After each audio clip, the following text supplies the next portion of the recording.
Hey everyone, this is Malkazar returning. Another installment to the Final Fantasy XIV main story quests. Last we played, we worked our way through a large portion of the zone of Garlemald. We found what was left of the first, which is one of the, I guess, parts of the army of Garlemald. I think the 14th is we dealt with them. We dealt with the 7th as well. The last pieces of the first were over here. We tried to convince them, hey, we're here to help. They're like, never! And ended up having a fight with them. We won. Their leader committed suicide, unfortunately. But now we're like, hey, let's go fight this tower thing. Where is it? Can I even see it when it's foggy out? Straight over there. Can't even see it. It's outlined. I think that's what the next quest is actually go in. Yeah, Gateway of the Gods, where we get our final Aether Current for the zone. We can actually get flying here. But here we go. Are you well enough to make your report? Is it voice acted? Let's find out.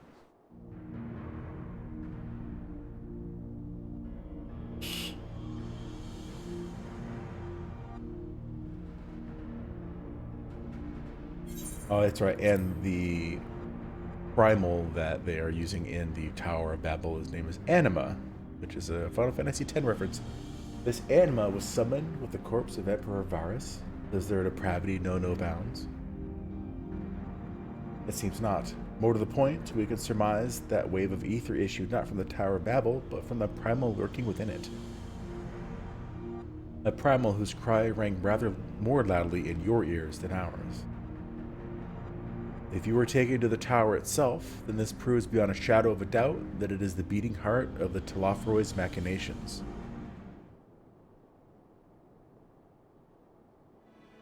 In which case, we have some highly relevant information.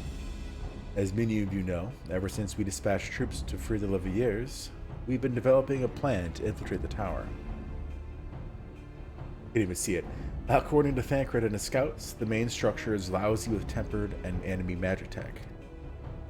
Furthermore, the road leading to it has collapsed, making it difficult to approach in numbers. Thus do we propose dividing our forces into two parties, one to distract and one to infiltrate. I wonder which one I'm going to be on. The diversionary force will comprise of the Ishgardian, Gridanian, and Lamintan delegations. They'll begin the construction of bridges to make the Telafroy believe we are marching upon the tower. Meanwhile, the best suited of our Alamigan, Ul'dan, and Eastern comrades will use a different method of ingress.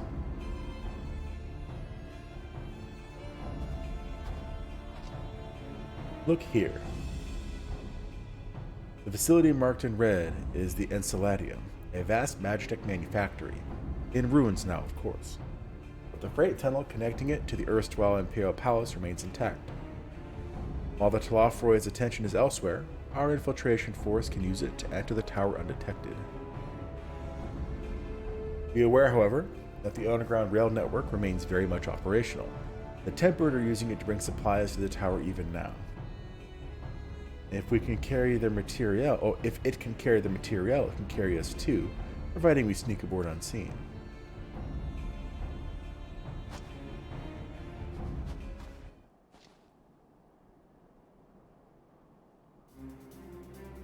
The Scions will lead the infiltration party. Once inside, he must locate and dispatch Fandaniel and Xenos. Let's see what I'm going to say. We will save the people of Garlemald and those who suffer the world over. I'll have my vengeance yet. It's time we ended this, once and for all. Oh, no, I like that one. Aye, there will be no more casualties of the Telafroy's maniacal ambition. How quickly can we enact this plan? And Daniel made it quite clear that haste is a priority. Of paramount concern even, assuming he didn't name the Tower of Babel on a whim. In Aemon's time, it meant Gateway of the Gods. Xanda used it to refer to a void gate, but in this case, it almost certainly alludes to something altogether greater. The eldest and most powerful of primals. All the more reason to act now. The rest of the contingent is aware of the plan and are ready to move at a moment's notice. You are to proceed north to form Patton's. Lisa's group will meet you there. As ever, we are grateful for your foresight. This is the moment we've been waiting for. Spare no effort in your preparations.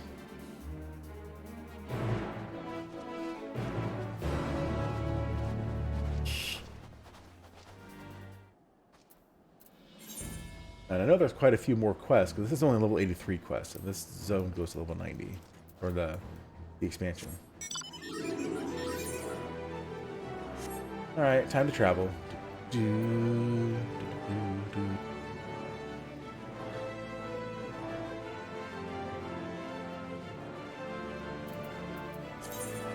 That's funny, it said, oh, end this once and for all.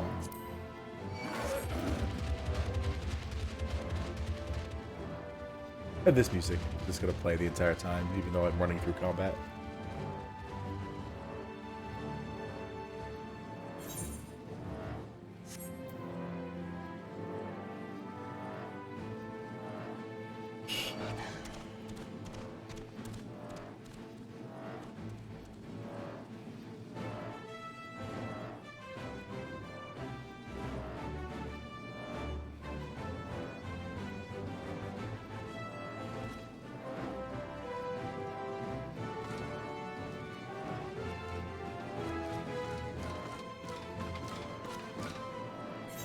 I'm almost there. Excuse me. I think of allergies or something. There'll be a lot of that tonight, unfortunately.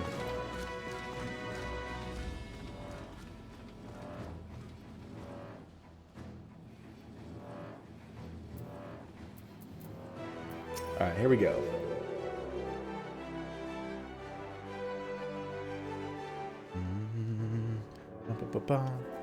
Malgazer, the way into the tunnel is clear. We've made sure of it.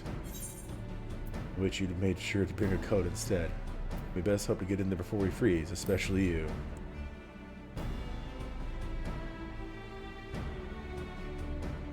Oh, the shoe will be on the other foot once we're in, believe you me. A good fight should warm us right up. Barely enough cloth to swaddle a newborn. Clearly you've spent too long around this feral dog of a Datharl. Watch your tongue, fool, lest I feed it to the crows. We will see who is the fool when you freeze to death. Expect me not to warm your ill-prepared hide. These furs are for myself and my Nama alone. It'll be blessed to meet her this day.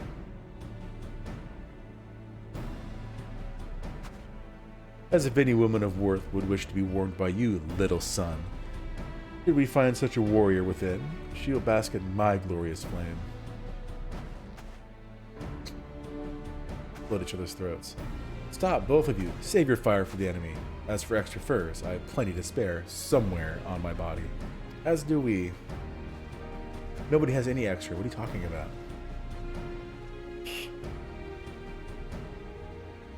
Everybody's here. Everybody has something glowy. Well, most people do. Glowy this, glowy that. Hello, everyone. All set for battle, I see. Yes, free of unnecessary encumbrances, if rather more susceptible to the cold. Let us review our strategy. Quickly, if you don't mind. Pippin's group has gone ahead to the Enceladium. We are to meet him there. We wait until the Tempered's attention is drawn by our diversionary force, then we sneak into the train. Next stop, the Tower of Babel. If any Tempered included are injured, Uzela will attend to them. Your silence must press on no matter what.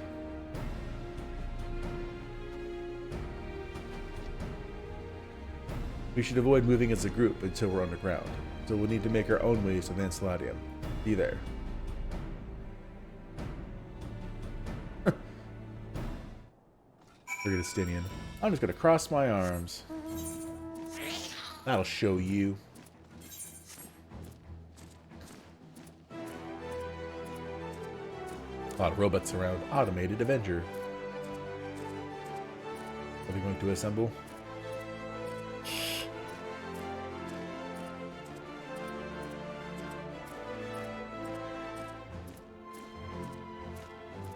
Oh, that's right. The last time I came through here. Where are those guys going? Weird. Last time I came through this area, they had a ridiculously difficult. It was difficult because I didn't know what I was doing, but it took me 3 tries at about 15 to 20 minutes each try to get it done, and it was a pain in the butt. It was cool once you know got it down, but other than that, yeah. Hail, it's good to see you, Malchazar. We heard that you collapsed, but were given only the most cursory explanation. I'm glad you've recovered, and quick enough to take part in the operation at that. As you will have heard, we've secured the way in. Some few are to remain behind to keep your escape route clear. Our comrade from Lente's Tears will lead the way into the station. I'll join you soon. Let's go into the station.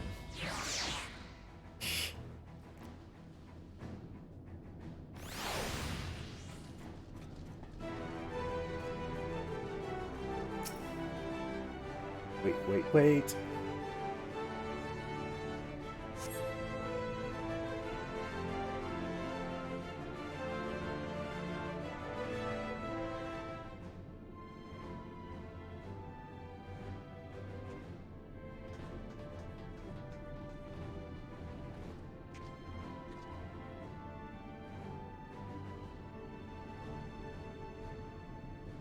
This is everyone.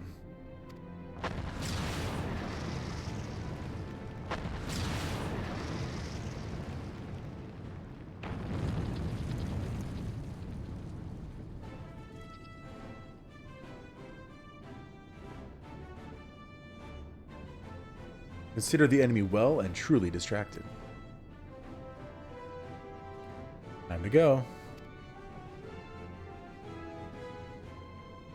Our primary objectives is, of course, the Telophoroid's leaders. But should we be presented with an opportunity to vanquish Anima, we must seize it. If it is indeed the force behind the towers, destroying it will deliver our allies from the Telophoroid's reign of terror. And I, for one, would not see the Garlean people manipulated any longer, be it by Primal, Ascian, or anything else. Here, there's been enough of that. We came to help the people of Garlemald, and that's what we're going to do, together. Till the very end. Aww. The train should be moving along any moment now. Prepare to board, everyone. Yeah. He's like, yeah, whatever. Not gonna do any crazy poses like everyone else is. He's already posing. Where's mine? Oh, I just nod. Of course I do. Kaboom!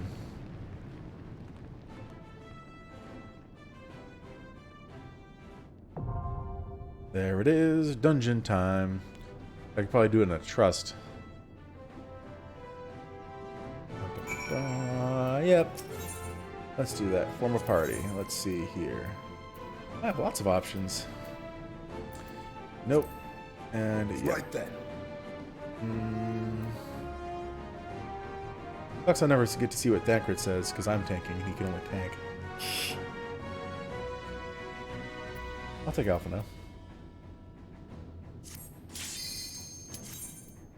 Alright, let's do this. Let's see if I can one-shot everything. I hope I can. Save me some time.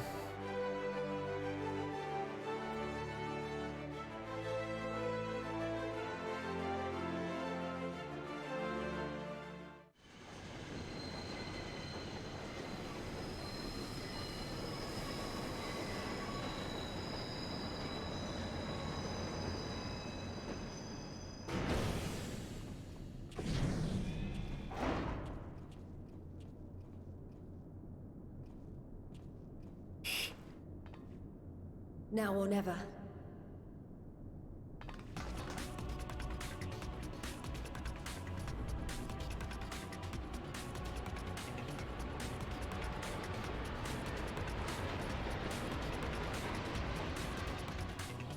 You think being as smart as they were, they wouldn't leave such an obvious location for us to just get in.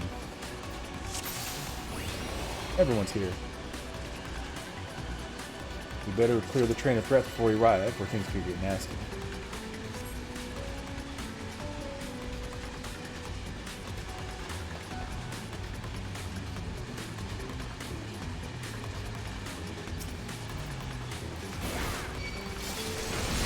thought I'd never come back. Thanks for tuning in.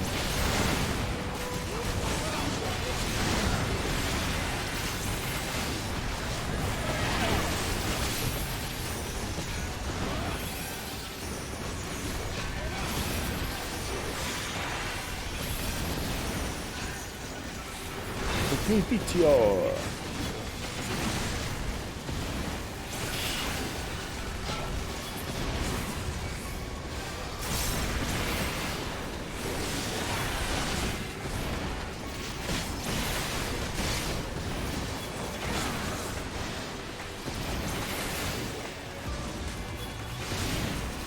Everyone's just gonna stand there and take a huge hit from this guy? Whatever. Makes no sense to me, but...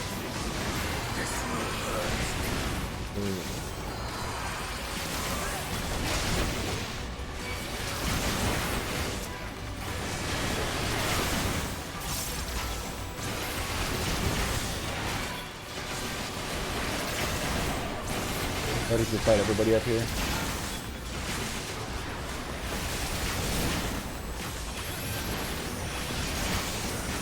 Wow, that was annoying. When I used my Requiescat, my Holy Circle and my Holy Spirit should be instant cast, but apparently I was too quick. I used the Requiescat, but I used my Holy Circle before it took effect, so it wasn't instant cast. How bad.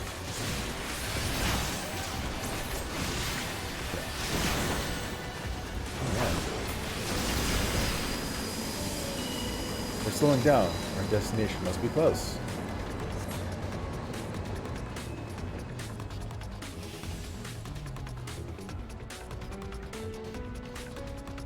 Looks like everybody's lagging.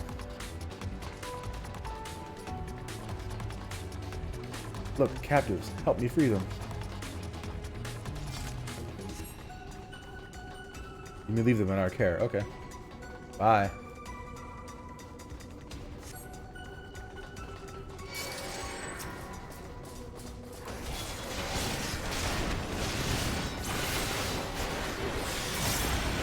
In, and then I'll do more. Yep, there we go.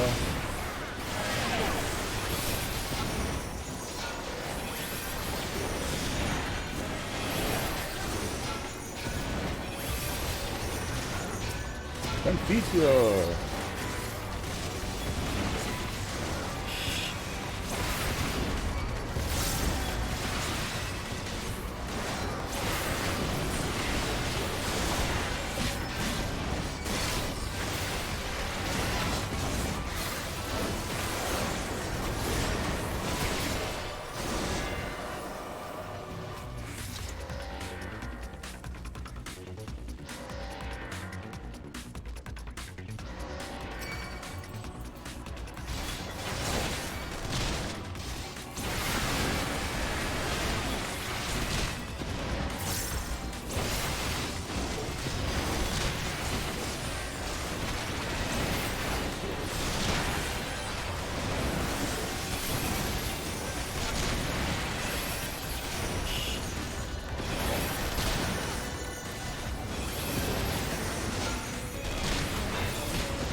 I like all the lasers that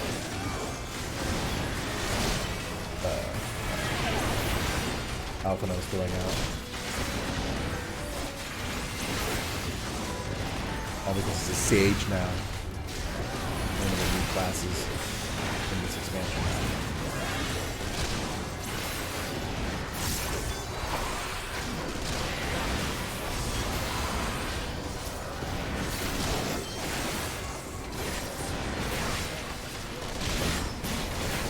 A moment's reprieve. From here on outwards, we just split into 3 groups to divide their attention. Alright, well, you guys go that way, you guys go that way, and we'll go this way. You guys avoid the big guy. Barnabas. A face only a mother could love. Thanks, Estimia. Alright, do this. My beautiful little boy. Keep this tower free of vermin. Down in town. Ouch, what are you doing, foolish boy? The vermin are over there.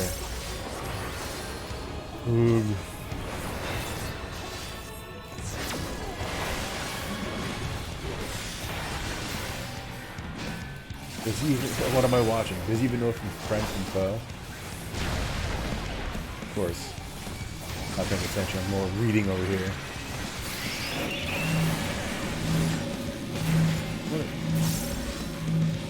What does this mean? Oh, okay. That makes sense. So if you're positive, it'll suck you in.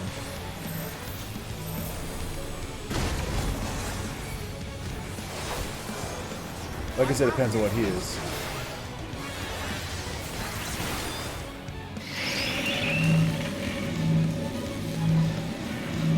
I'll stand with you, Justinian. Okay, yeah. So that thing was negative in the middle. You can see the symbols. That was cool. But the positive, it'll suck you in. The negative, it'll repel you. Very cool.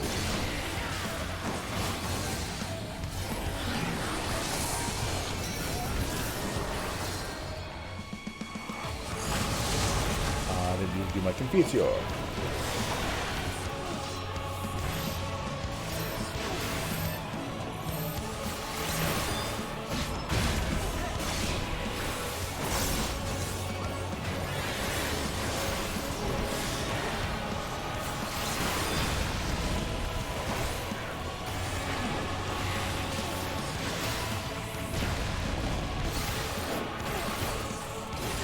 Nope.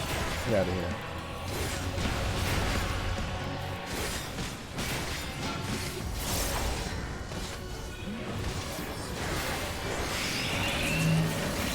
It's going to be positive, so he's going to suck you in. I'm going to stand here. Boom. Nice.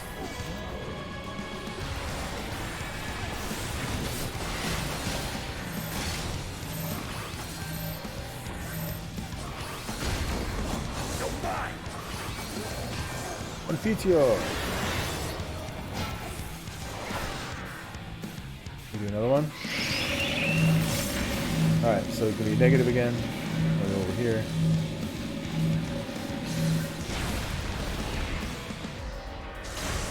You underestimate me.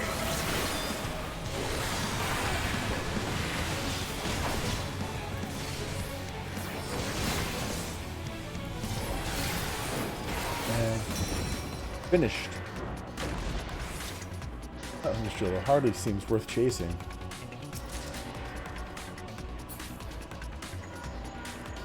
I've smashed those noisy machines to pieces. Thanks, I do. Anybody else have anything to add?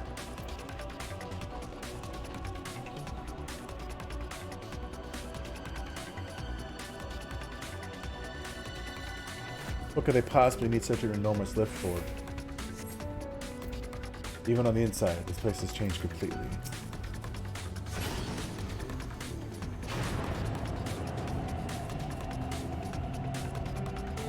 I wonder. Different fights? Seems like almost like a raid setup.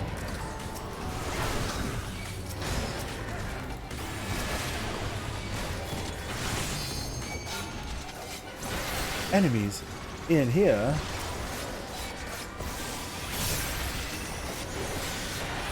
You cannot stop us. Confiteor.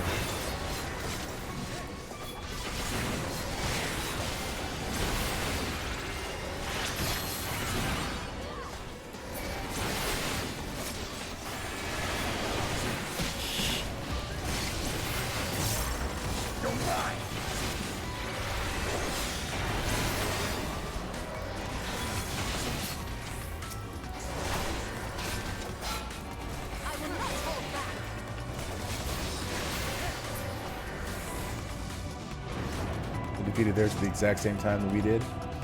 Apparently. Alright, who's next? You guys ready? Get your weapons out. You guys didn't see that coming?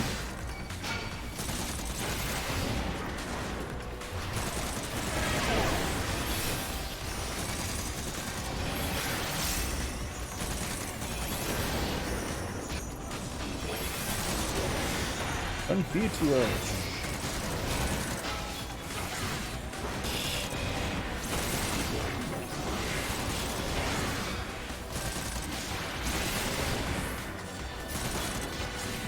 I'll finish this off and then I'll move on to the second target.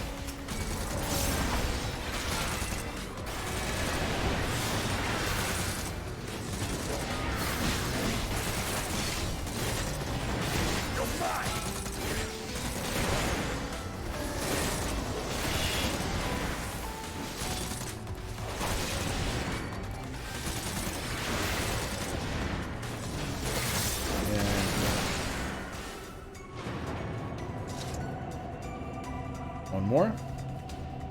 Farther we go, the worse the space gets. Indeed, we best be prepared for any eventuality, such as these dudes.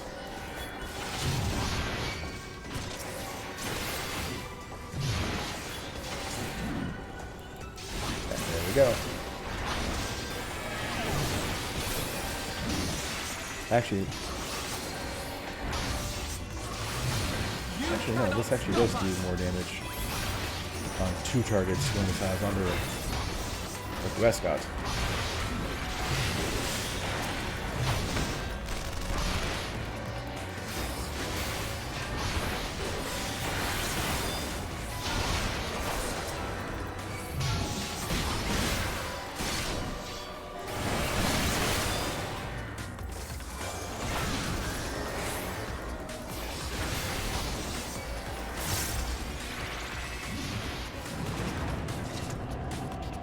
Yeah. Is there anything to say or just that?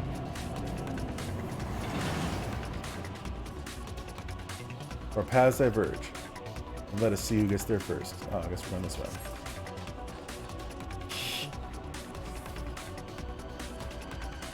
That was weird. Took a second.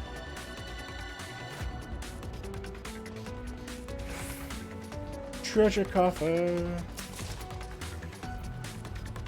You know that feeling, the same as the Tower of Zot. Yes, thanks, Ishikola. Apple Death Machine. Any other treasure chest? No.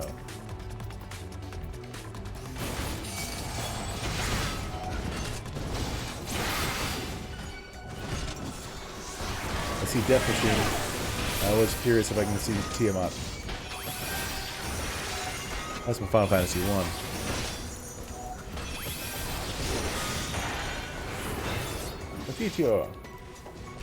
Final Fantasy 1, one of the bosses in the Sky Spire was Tiamat. And along the way there was a chance of running into a creature called War Machine along the way. Just like that, if I recall correctly.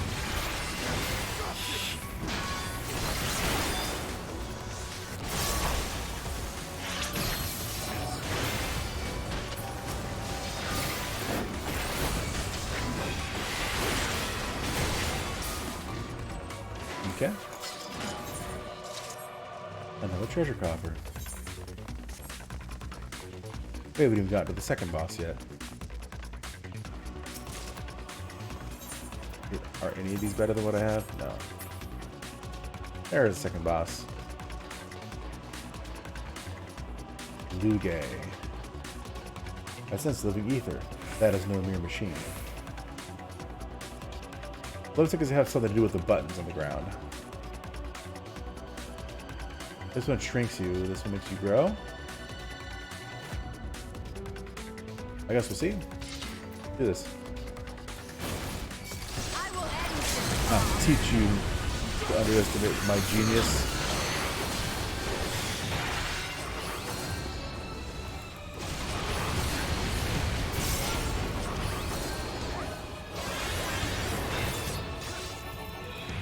That confused you. Stop us. Come on, Stin, you can move over here and attack.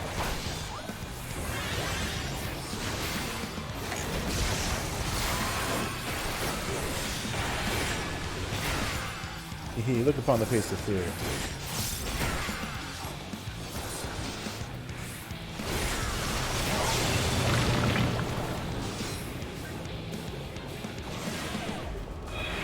Turns us to a frog, so we're immune to toxins.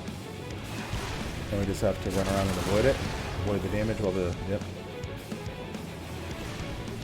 Even the mightiest of warriors can't fight without air.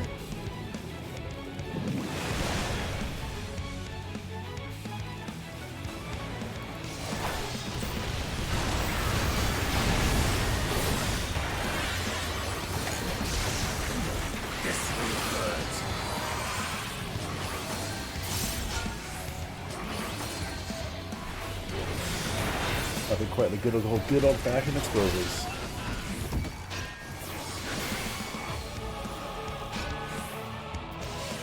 How far over do we need to move? Oh, okay. It goes in X lines. What's going on, man? How's it going? Lord Xenos put me in charge for a reason. I'll have your heads playthings.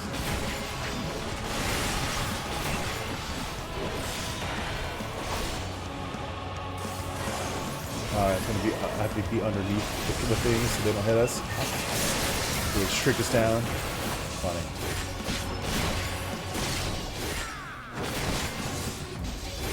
I'm teeny tiny.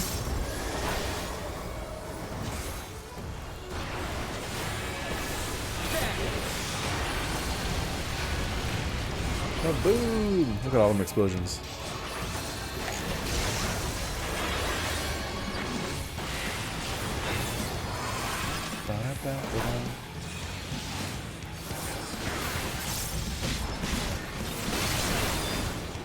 Another explosive, so over here. Over.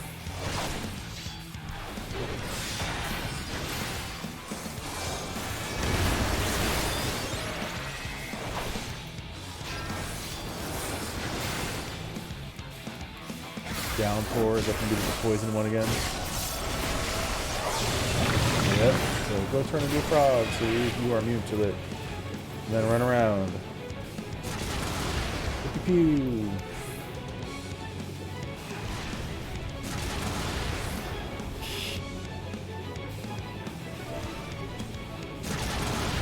Oh, there's no frog dance.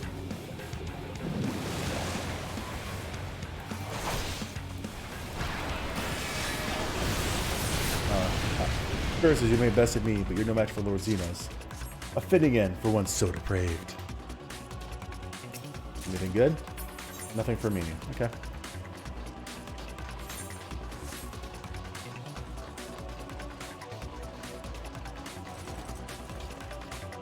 Is there a treasure chest way down here? Maybe.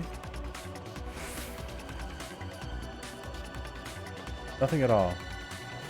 Sadu, go! We shall deal with these webwings. Fight them all. Even though it takes us 10 seconds to take those things down. Oh, I didn't know that. Pippin was a Death Knight? I mean, it makes sense. Good. Or Dark Knight, right? Not Death Knight. Sorry, that's WoW. Dark Knight.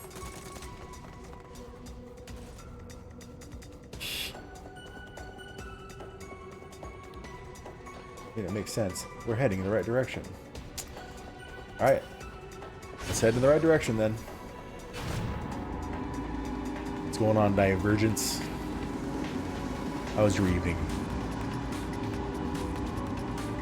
It's going up pretty fast. No G-forces here. Oh. There's Anima. Ethereal distortion. As I suspected, each tower contained a piece of his corpse. Oh, Imperial Bracelet offending. Something that'll actually be good for me. Yoink. You.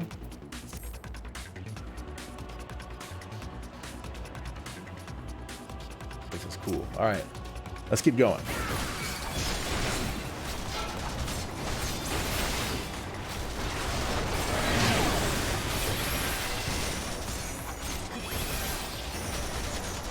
Boom.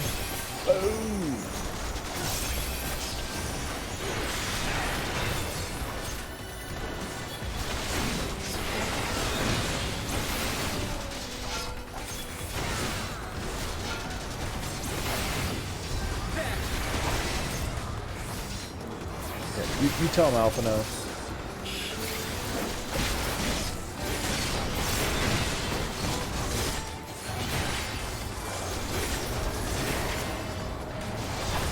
Giant hand is going to come smack it again. Wait a second. Oh, thank you. I'm out of there. I'm just going to go around. There. Babel gunship. There.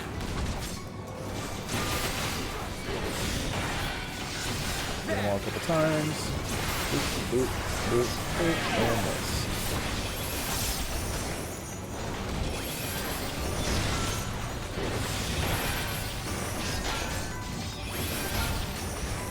Confutio! I will not hold back.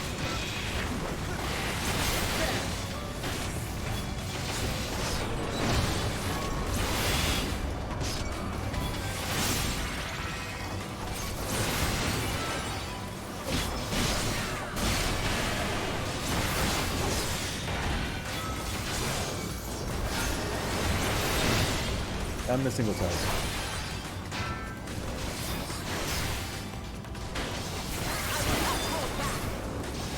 Alright, then don't hold back. Didn't he say it like 4 times already and this is just one pipe?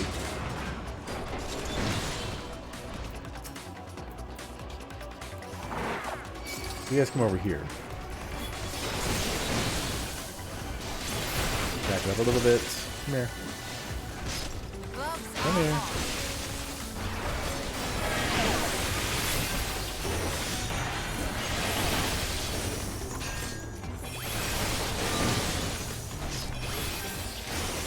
Confutio!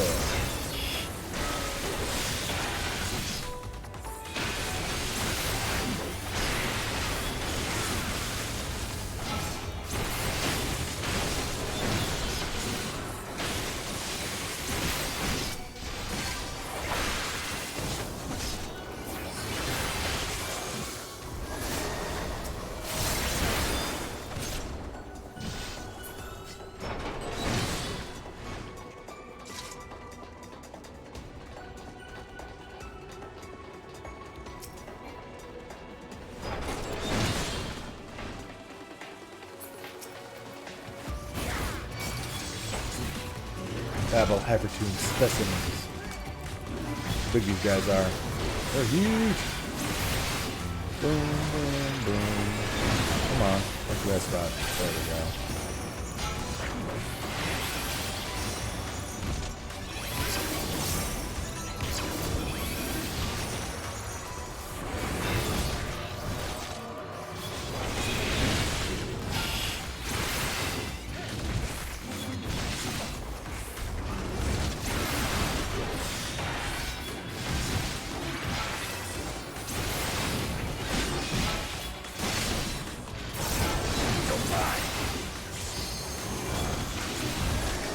Don't use your limit break. Boss is next. This will hurt.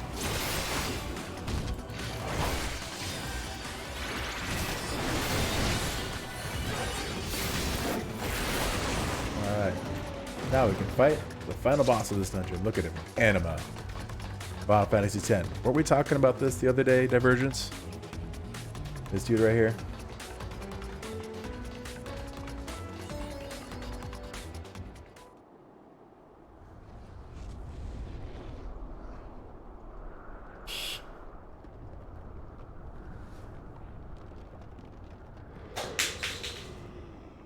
I'm just dropping stuff. Icon of icons. Anima.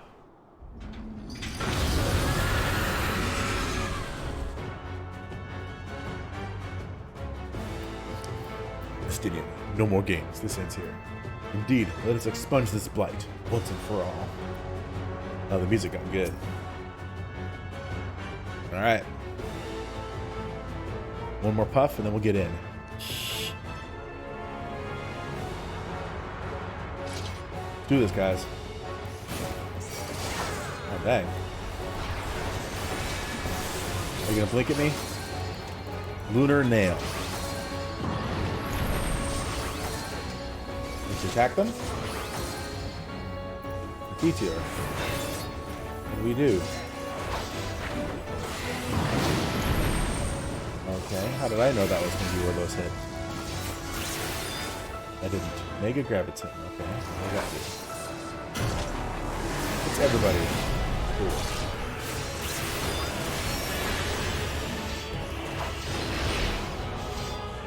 Try to get away from these as far as possible. I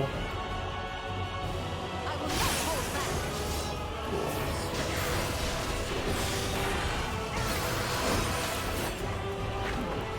back. Anima begins feeding on souls. Boundless pain. Okay. I'll just stand with you guys. Oh, get out of that. Oh, will that help at all? Because I'm out of it and it's still hitting me. Ow. Okay. From Parental? What does that do? Is that a think buster? Nope, it just... Ooh, what does that do? A rip roar tears through. There we go. Quick time event? Anima's Dimension. Okay, cool.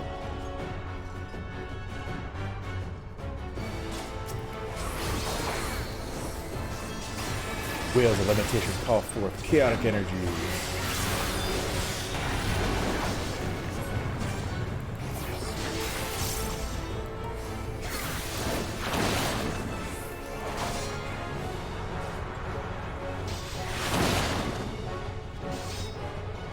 Okay, I can see the claws. Oh, okay, and they can come out in the order that they spawn in. Okay.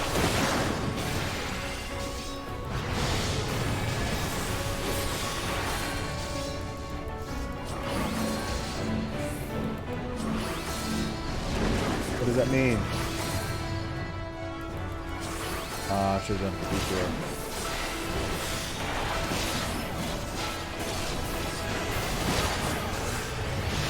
Ow! What do I do? There we go. Let me see myself a little bit. Alright, so those ones are going to come out first. Gotcha. And then these ones are going to come out second. I can avoid those first ones. Over there. Oh, this one's almost dead anyway. Okay. The altered reality plunges into chaos.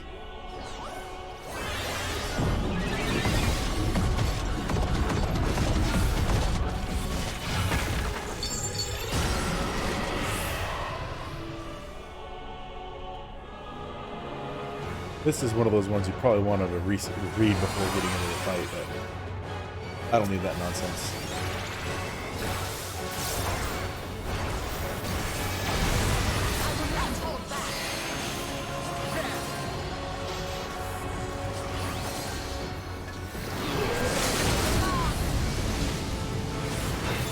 Alright, everyone get out of the boundless pain. Here it comes, it's getting bigger.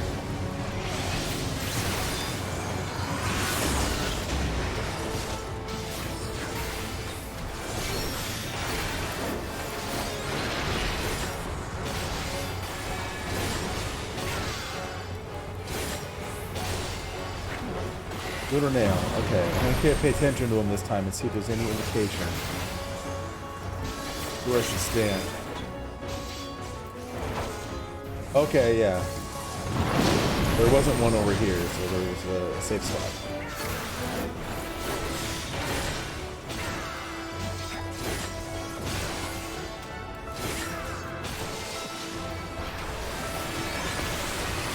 %.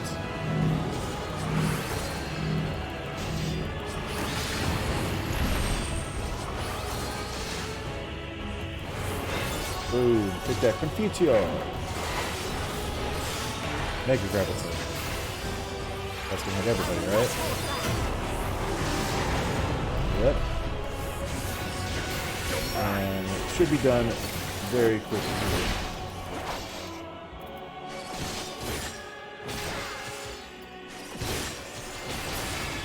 Done. That was a cool fight.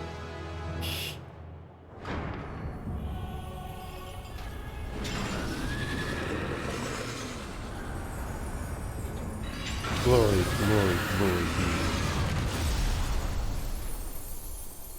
Defeated. Am I gonna be happy about it this time? Nope. No longer happy about beating things. That's in Shadowbringers.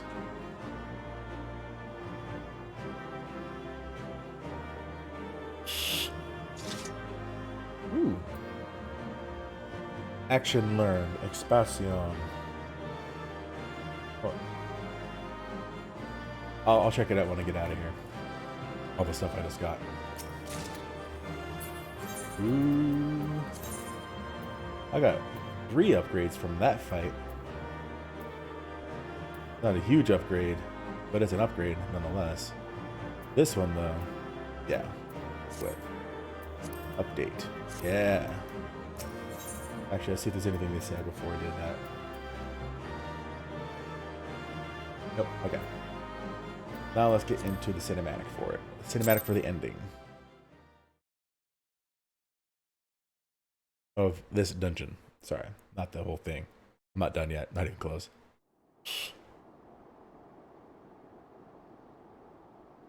Farewell, Varus. May the gods have mercy on your soul.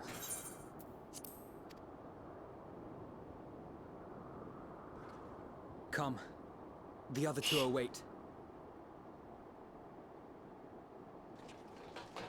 And Daniel and Xenos. And there they are.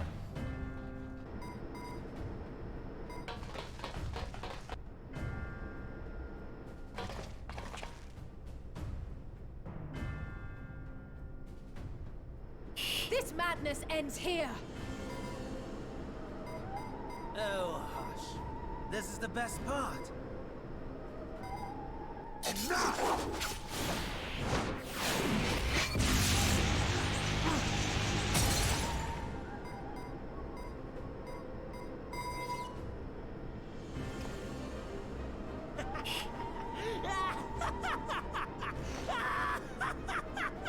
Crazy eyes. Oh, mighty Zodiac! Awaken from your slumber and descend! Wait, what?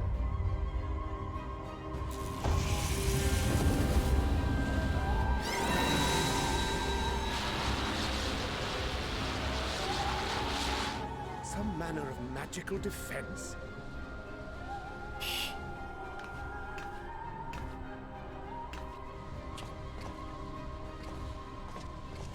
Cryo? But how?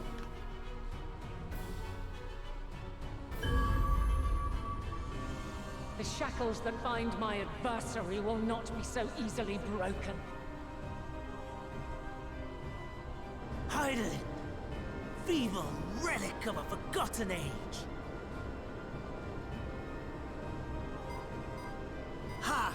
Victory is mine!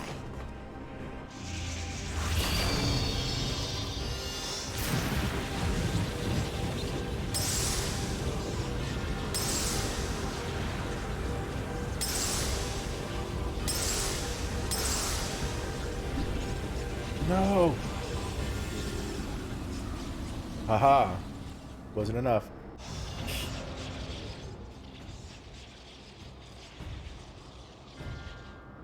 No more ether. And I was Excuse me, sorry. My lord, a slight change of plans. We shall travel to the moon and break this wretched barrier ourselves.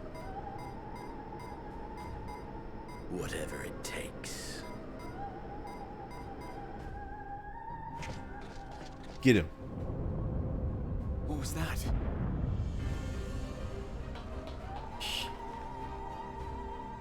The final order issued by Anima to the Tempered Thrones. Should the Empire fall, the world must share her fate. Of course.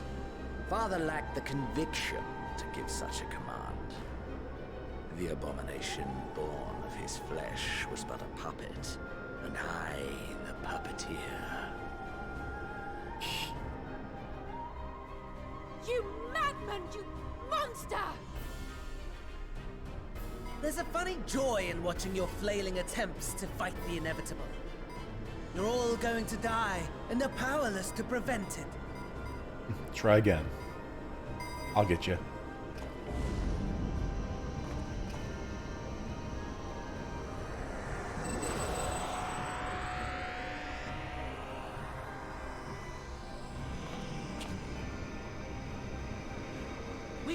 must be on our way. You're welcome to give chase, provided you are content to leave comrade and tempered alike to die screaming.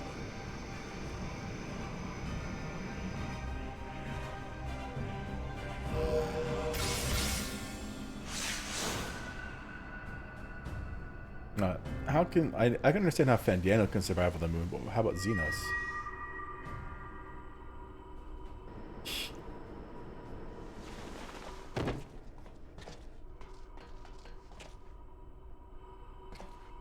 I have asked too much of this child. Tend to her.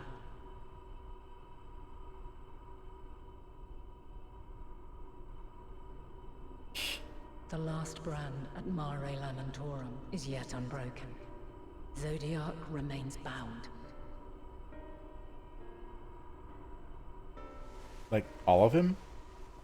I thought they had to bust up the other... I have shifted the flow of ether and sent the enemy far from their destination.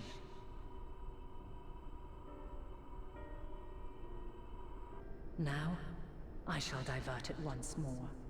An ally awaits, and I will deliver you unto him. Seek his aid. Restore the seal. Zodiac must not be set free. But even then, he'd still be a weak version of himself because the other shards of the source are still out there. The Tempered are running wild. Not only those at the tower, but those back at the camp. The others are doing their best to contain them, but the situation is growing beyond our control. Leave them to die or give up the chase. Just like Fandaniel said. Or split up.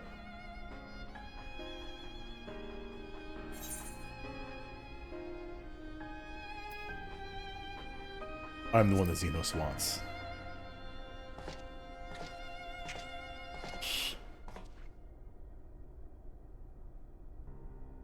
Took me a while to say that.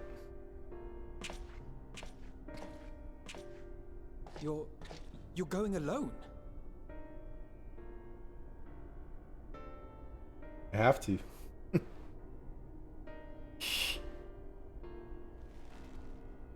Squeeze.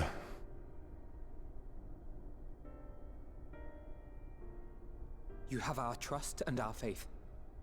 I pray we have yours. Am I gonna nod?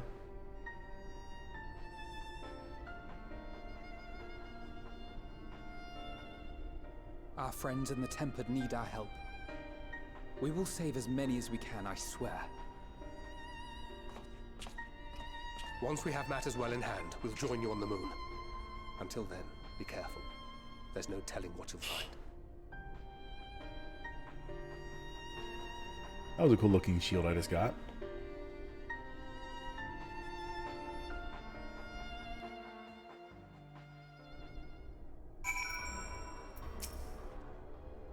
If all the Tempered are affected, Ulysses and his comrades likely put up quite the struggle. We'll find a way to save them. We must. I only pray we are not too late. In the meantime, may the 12 carry you to victory. Now I can fly!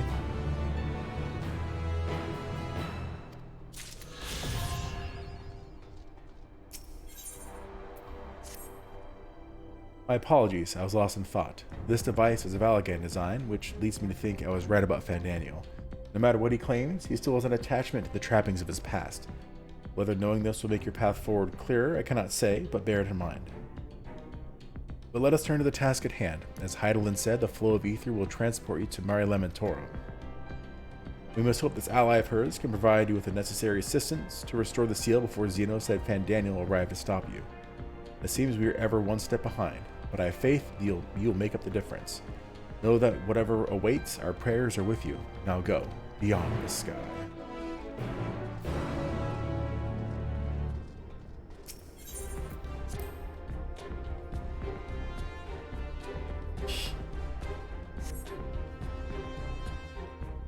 Am I going to be on the moon?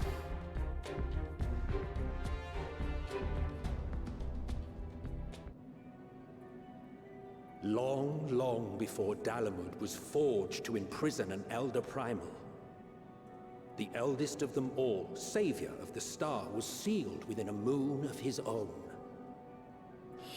souls sacrificed to grant him life still slumber and dream of the day he and we will be made whole. Here he waits, in this cold, barren place, his cradle and his grave. Only half of him, right? Silent lamentations and prayers of hope echo soundlessly to a sundered star, adrift and alone.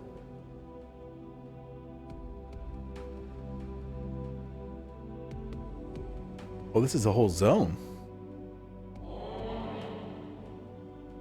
You with me. Oh, is it Eidolon's champion?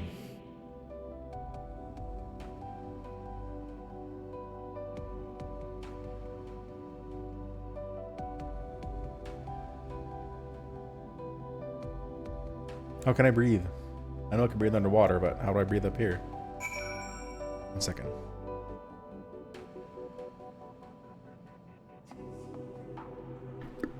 Excuse me. That's a whole zone. Dang, cool.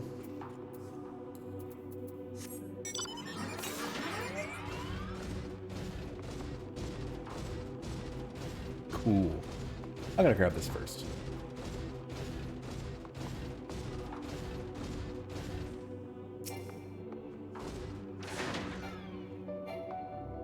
I'm not too far away. Do I feel like... Wow, I'd be right on it.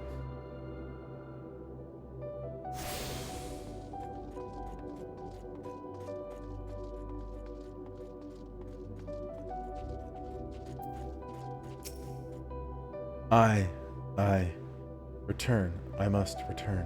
Why? Why? Why?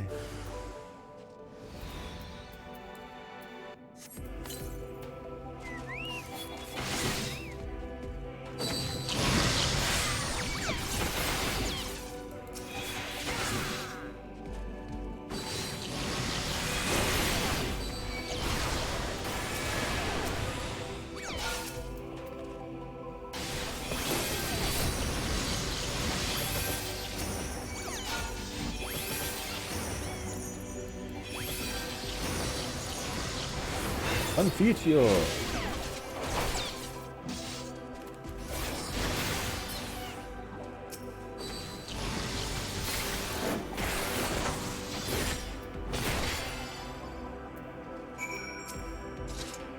Home. I want. I need.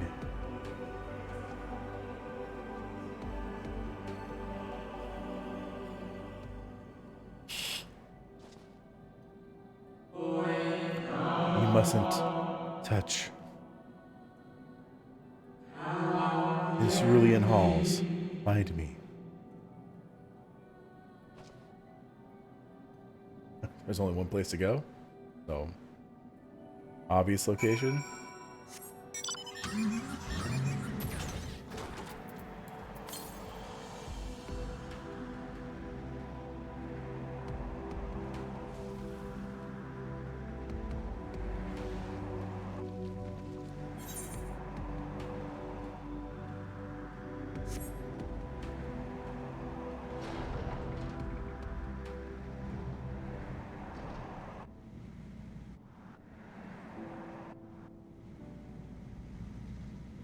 Cool.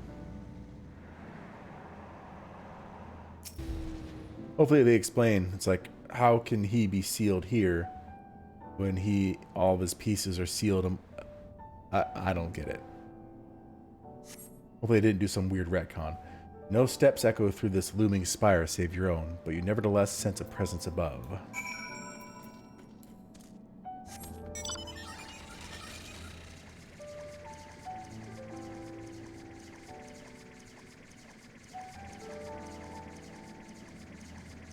Give me some exposition here. Explain some stuff.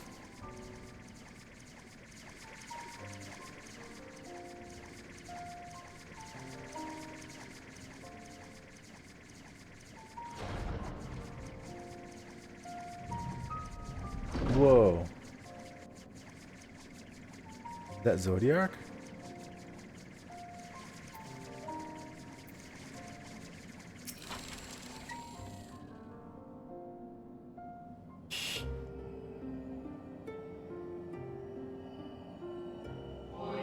Apologies. I've been preoccupied for quite some time and am out of practice at conversation.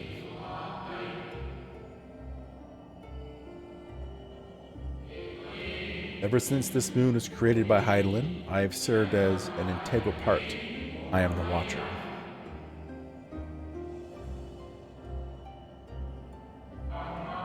I am responsible for the prisoner and the devices that hold him fast.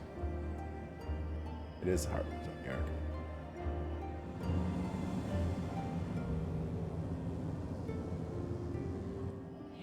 Zodiark. Zodiark himself, a projection of the moon's core.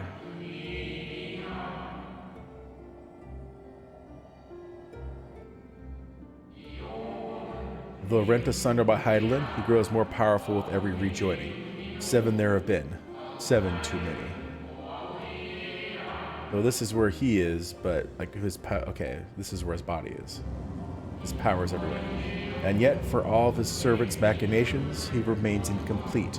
The fallen are beyond salvation. No attempt will be made to free Zodiark, not until he is whole once more. But someone has taken action. The shackles that hold him nearly shattered. I like how they're immediately answering my questions about this. 6 locks to his jail, great and grand. Gargantuan swords driven deep, brands to bind Zodiark forevermore. 5 were destroyed by this would-be liberator. One of these I have restored. There's 2 that are good. I strive to remand the remaining 4, but my efforts are being impeded. I need your help. What he's saying. Or it. They. The souls sacrificed to summon Zodiark, their manifestation consequence of the waiting seal.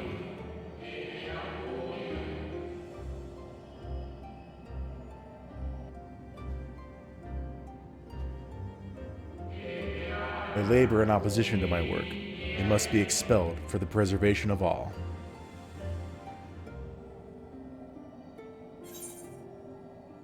If keeping Zodiark in prison is the right thing to do, I will aid you. I will only resort to expelling them if all else fails, like the first one.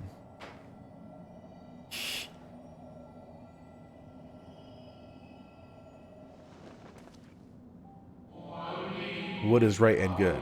Ask 1,000 souls and receive 1,000 answers. I offer none.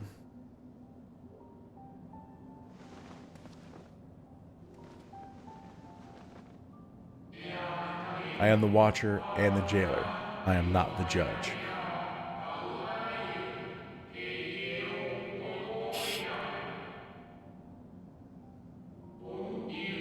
Know this. Hydaelyn commands the forces of stasis, and this moon is the product of such power.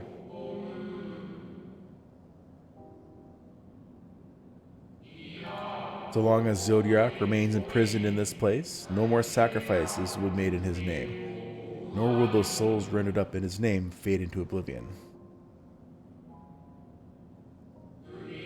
Go, meet with these wandering spirits. Do what you think is right.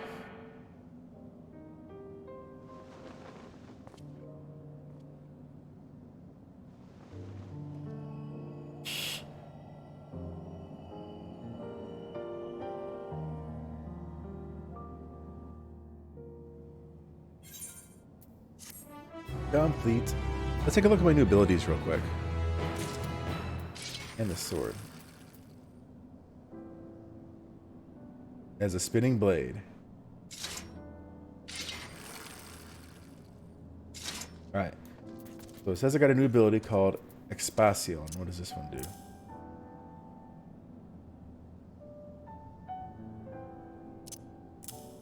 Oh. That replaces my Spirits Within.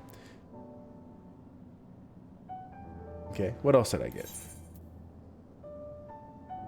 Yep, Spirits Within Mastery. Could upgrade Spirits Within to Expansion. Yep, cool. It looks like this can be my last ability. Well, at level 88 I get an upgraded Divine Veil. Then level 90, I get my last three abilities. Cool. Well, let's keep going here.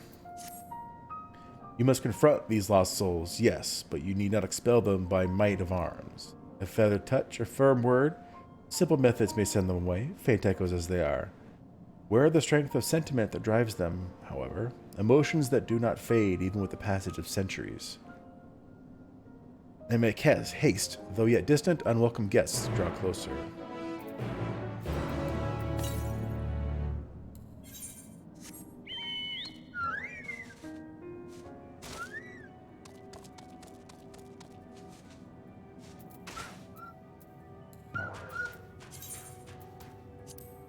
Anima card. I got a card for that. Nice.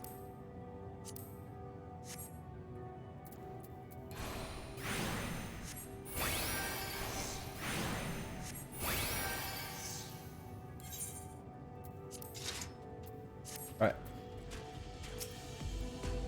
Where? When? How long?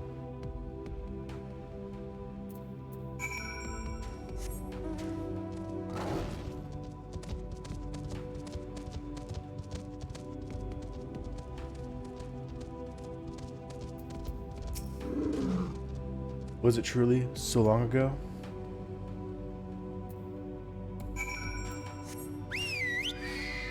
What is this, a moon phobad? What are these called? Not even close. Armalcolite.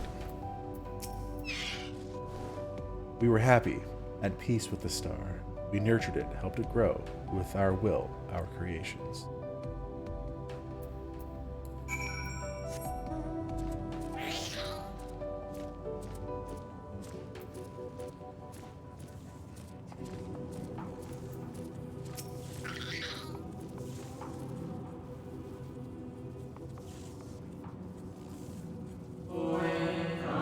We were the star's beating heart, its life, every soul a drop of blood flowing through its veins. To live, to learn, to create, to make better. The star flourished, as did we. Do you remember?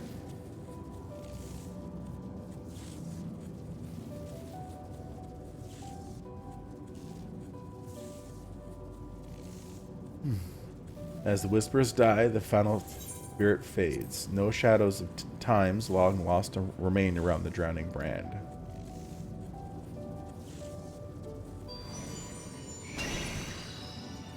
Well, hello.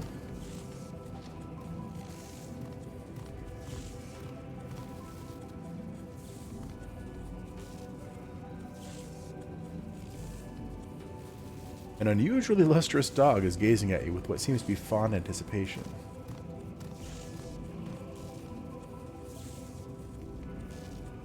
It appears to be waiting for you to follow it.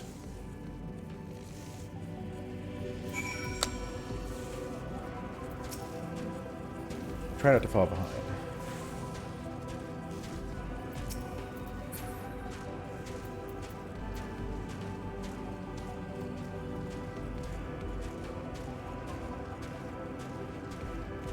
Where are you leading me, lustrous doge?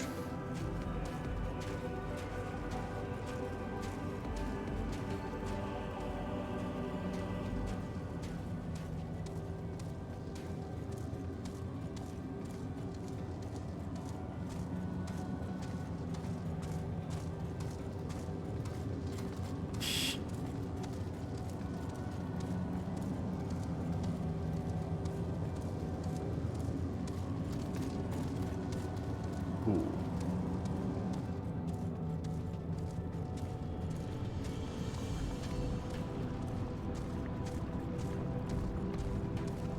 Moons.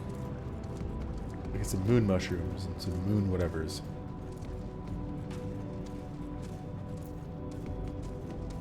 Oh, there's a whole ecosystem up here.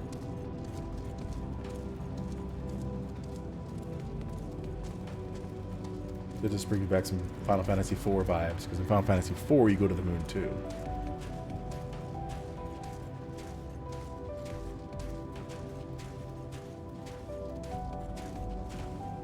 What are these? Moon mantises? silently regards the spirit that lurks near the brand.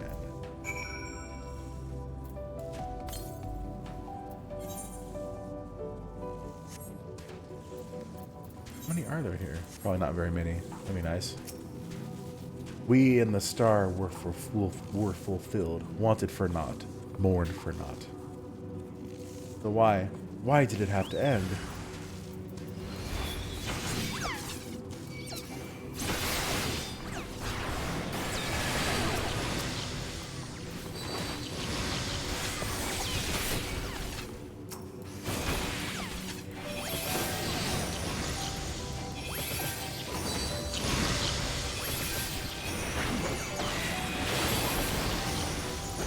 Meteor!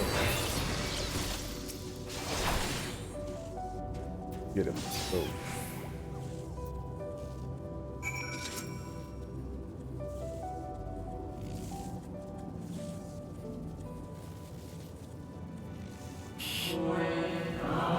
The final day has taught us to fear a death forced upon us. The injustice of duties and dreams left unfulfilled.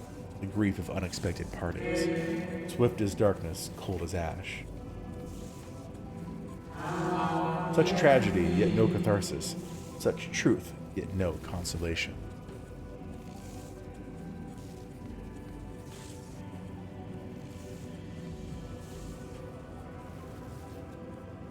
As the whispers die, the spirit fades. All is silent, still around the numbing brand.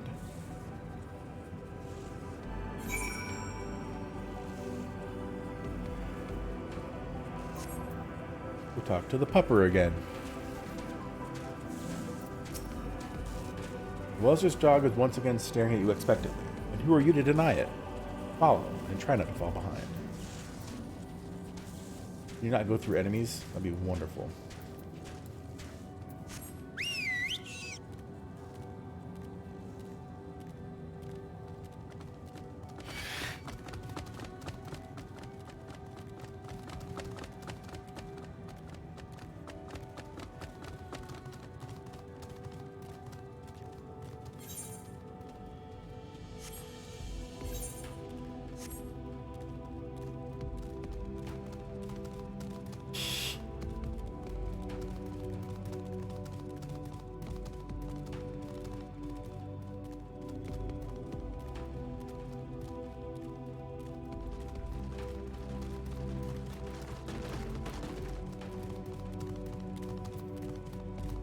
Are you going to lead me to all 6 brands?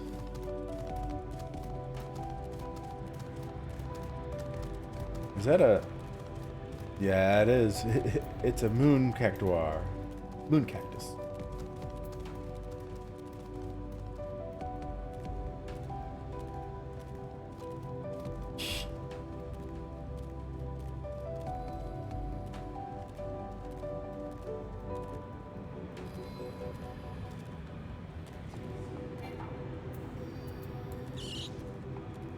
Dog silently regards the shadow that lurks near the brand.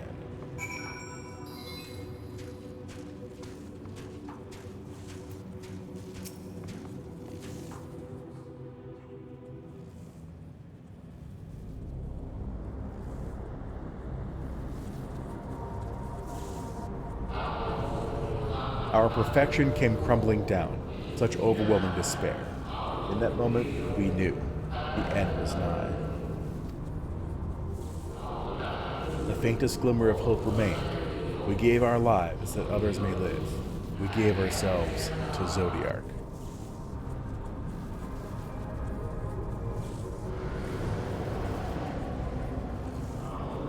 Zodiark, our Lord and Savior.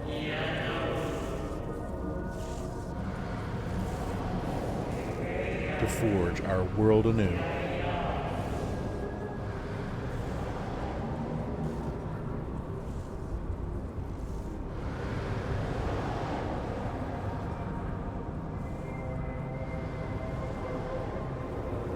To live and love again.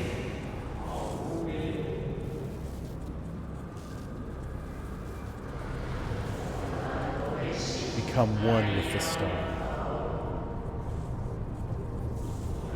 Fill earth and heaven with life. Birth paradise where fear is distant memory.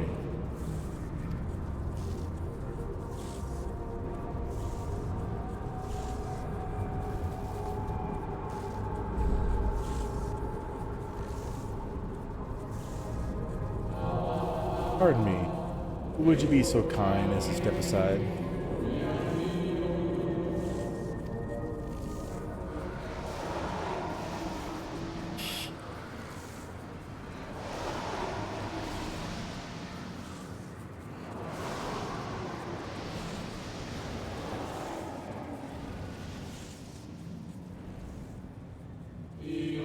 Ah, that unmistakable color, the soul of Azem, excuse me. But not the friend I knew, I think. Nevertheless, you are you.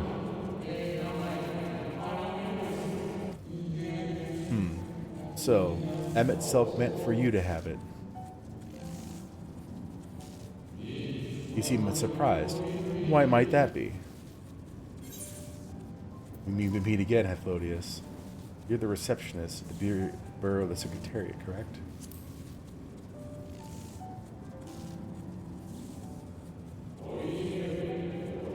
Chief of the Bureau of the Architect, in fact. My name is Hyphlodius. But how did you become to be familiar with our bureaus?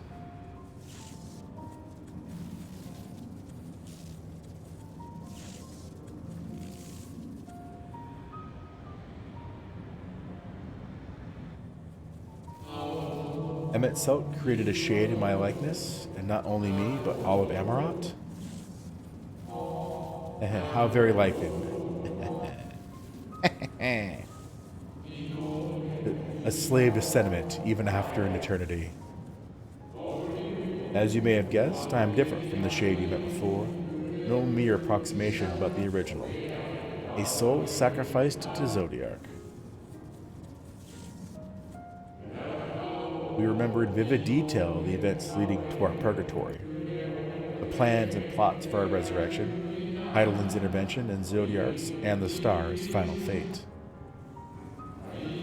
And then we drifted in a waking dream, our minds steeped in fog, until you came. I know not what you and your friends intend for Zodiark or the future of the Star. Nevertheless, in you I place my faith, trust, and faith. In you I choose to believe, as Emmett Silk did. Believe in yourself, and all will be well.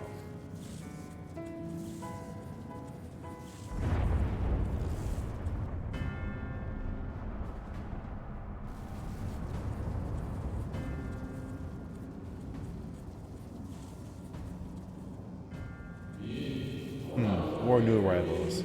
Though, Fandaniel, that color I know. And another I do not, an unfamiliar but fearsome being. I have kept you from your duty. By way of apology, I will ensure that the shades hinder you no more. Protect the final brand.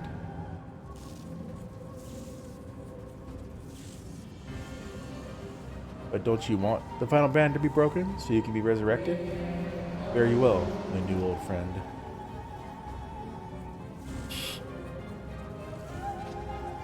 Unless Emmett Silk didn't want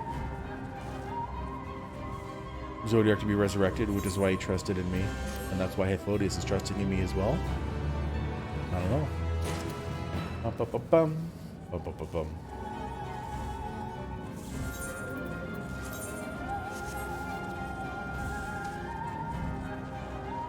Upper.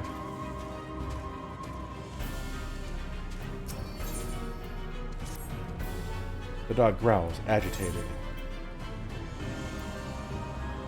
Cry havoc and let slip the dog of war. That's you, by the way. Dog noted you this nose. You get the feeling it wants you to hop on.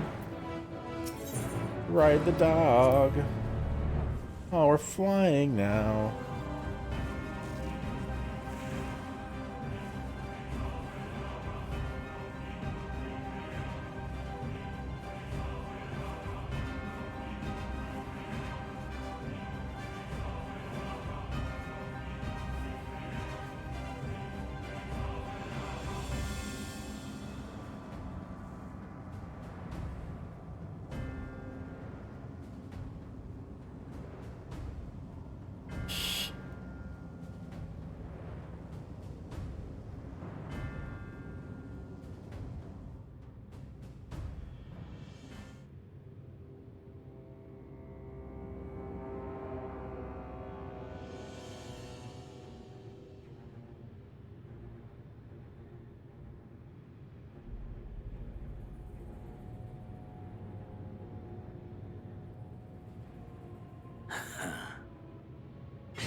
in the nick of time to savor the crowning triumph. Unbound and free at last. Arise, Zodiac!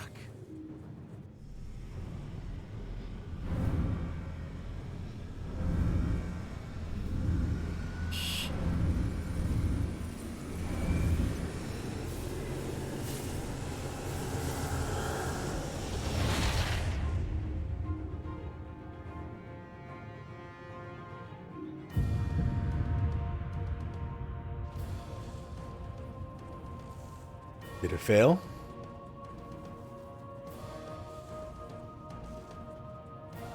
Deprived of heart and will by the loss of dearest Elidibus, a creature of pure instinct, wanting for guidance.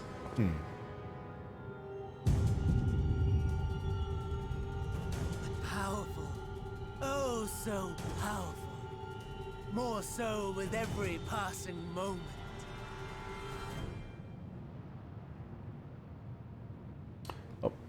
Turn it on auto again. Such potential, even in this incomplete state. Still the savior who delivered a world from certain doom. So, here we stand. You know my intent. Consume the god, then the world. Stoke your fury to a raging inferno and dance among the ashes. Oh, do we get to fight you now? Or perhaps you would face me here and now. A lesser but welcome amusement. Whisper, whisper, whisper.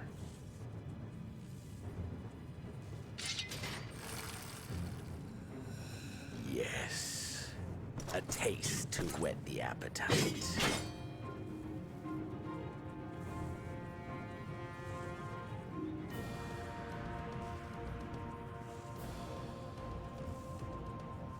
Sorry to spoil the moment, but might I ask that you postpone the slaughter until I've said my piece?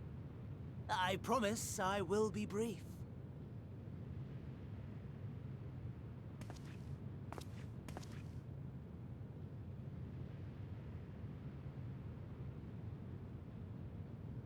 Do you remember when I told you that I wanted to die and take everyone with me?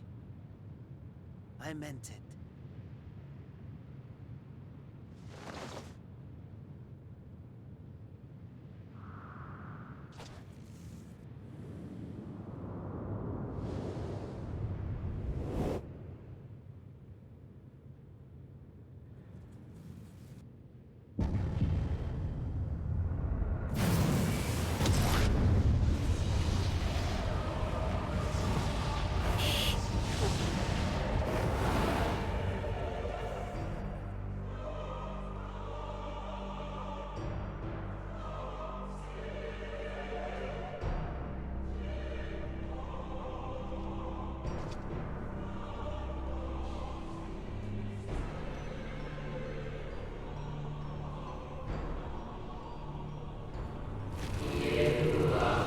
We are the savior.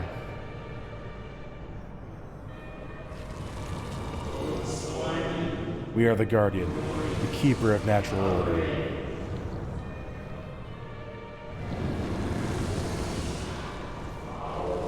We are the martyr, the bestower of new beginnings.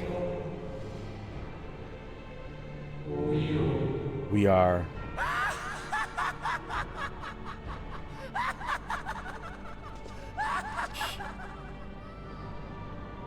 Such lofty aspirations! And what sweet irony that the world's saviors will become the agents of its destruction!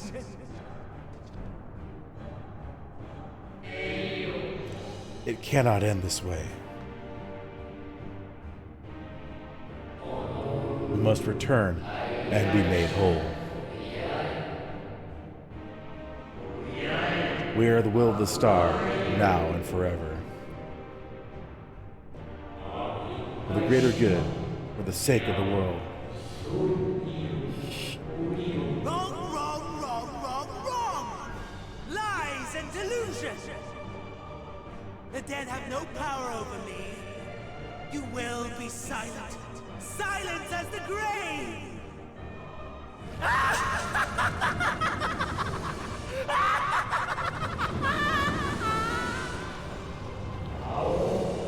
No more, we beg of you. The star must endure.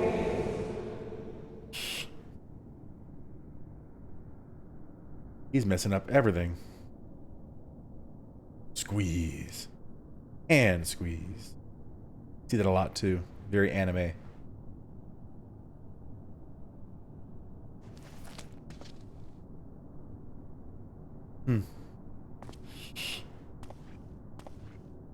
Believe and walk in faith. Let the light of your soul shine for all to see. Was that you, Ardbert? Not quite the outcome you'd imagined, but a fitting one nonetheless. Don't you think so, Hades?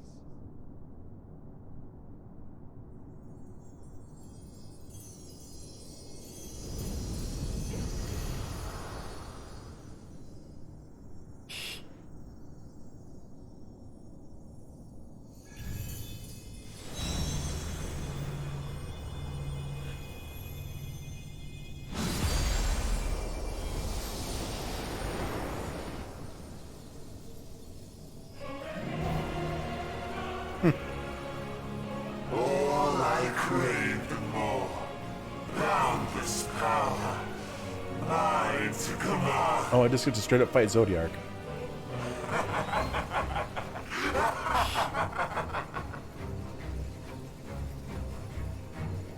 This seems like an end boss thing, but it's not an end boss. I had intended to pit my fractured ability against Xenos.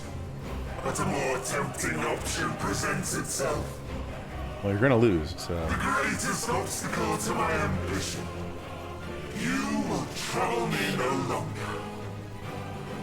Bring it. There we go. My summoning circle.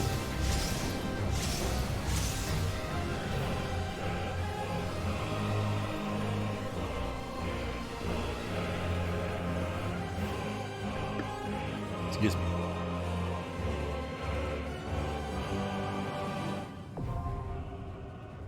The dark inside. Gonna be a trial.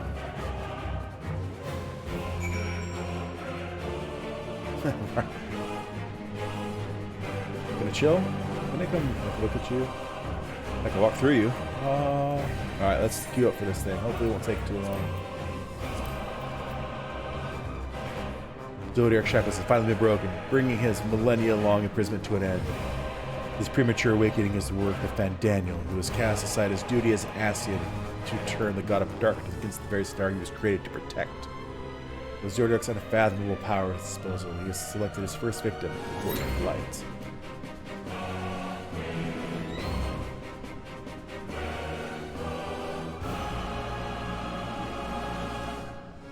Cool battlefield.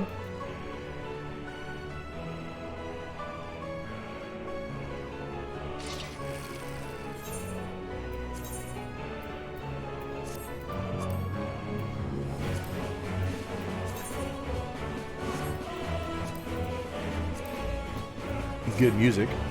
If this is the 5 battle music, I'm stoked.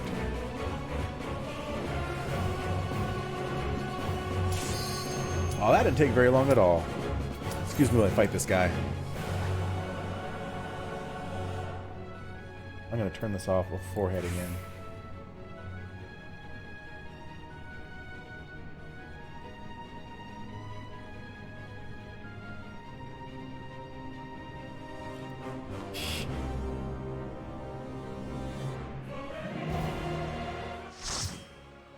Light party. Full party. Yeah, buddy.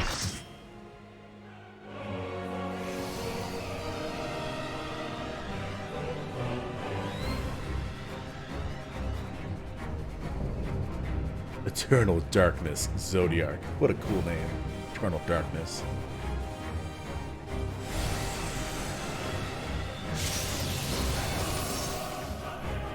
Hello, everybody else. Establishing connection. All creation shall bend to my will.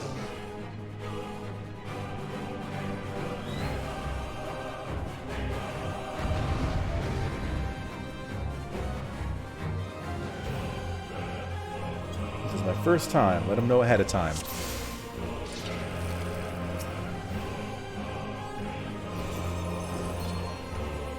Oh, it's only 5 people. Oh, we're finding more members. Okay. There we go. I was like, what the heck?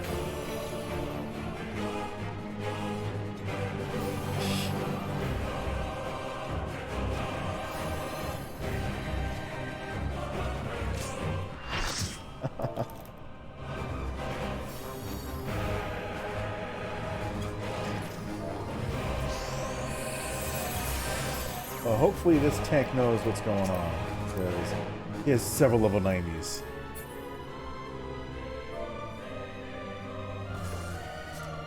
Still have time trauma from the first time I did it.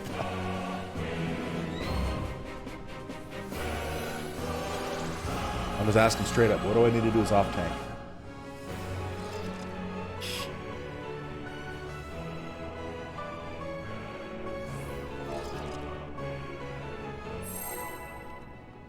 Done and done. He's just telling me to beat the boss up.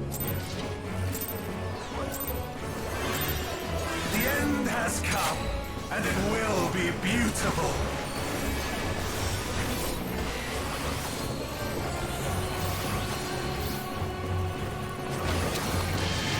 Ow!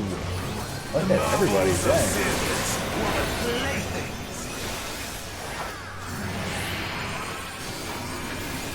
I'm gonna stand with you guys. Okay, so it seems like there's something on the wall there. Oh, it probably does damage in the shape that it has. Okay, that's cool.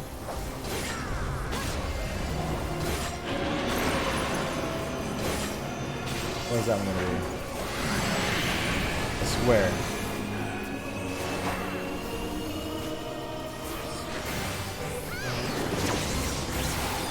There's a rectangle over there. Okay. He gets that half the... Okay. Malice, become flesh!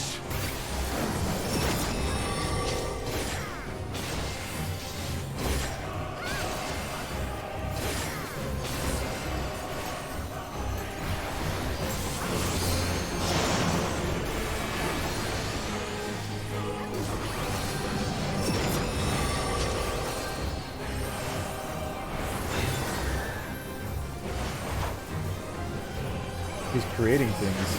That's cool.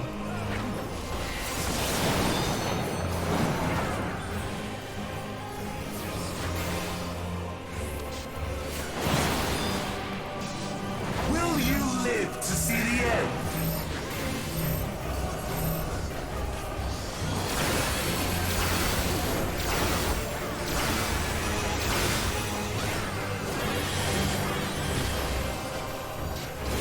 Spread out again? Yeah.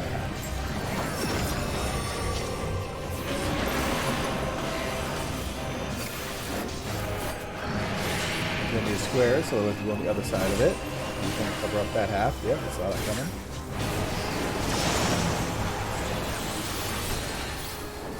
Easy enough. Soon my hold of a Zodiac shall be complete!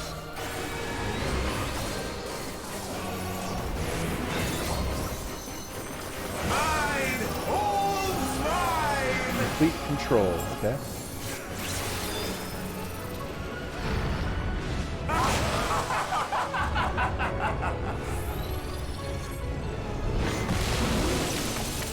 Boom. Base. At last, I am become Zodiac.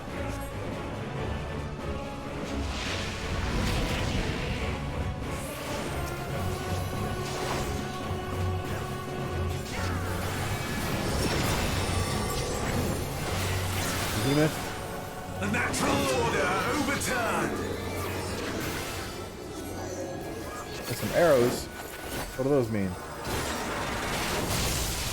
All in existence, bent to my will. Oh, he's gonna turn the whole thing. Oh, that's cool. I still have time to get out? Nope. Interesting. My life's work, my masterpiece.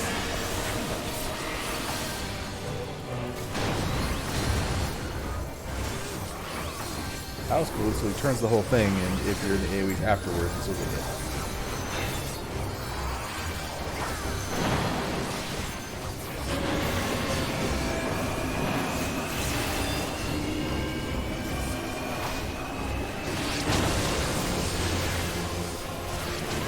Okay, so those ones just go straight. I've waited for this day. Me too. I'm beating you up.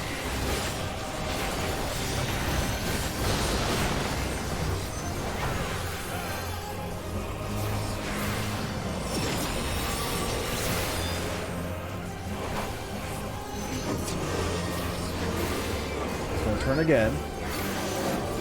Okay, so if I stand right here, I should be able to stay out of it. All in existence, bent to my will. Yep.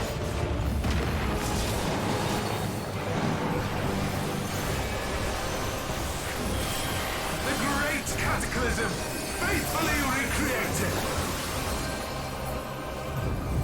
Aww. From broken skies fall tears of flame. Oh, there are a bunch of lines. Wait. All What do we do? shall burn. What do we do? Stand here?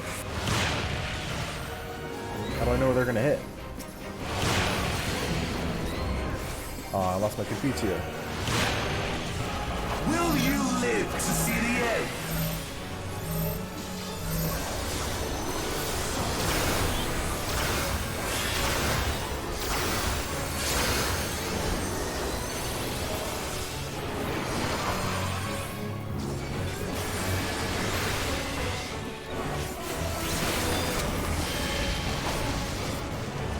Ow.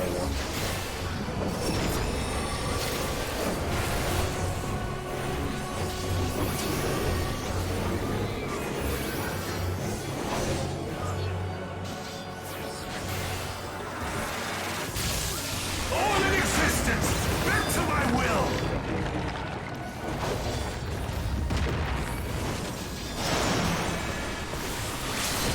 Will you live to see the end? LB3, nice. Dang. Ow. Jeez.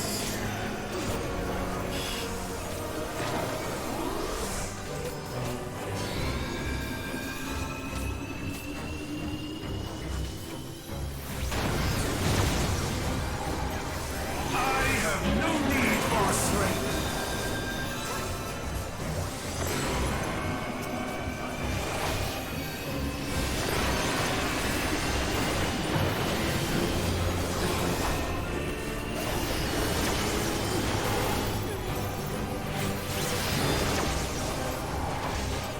This guy's cool but tough.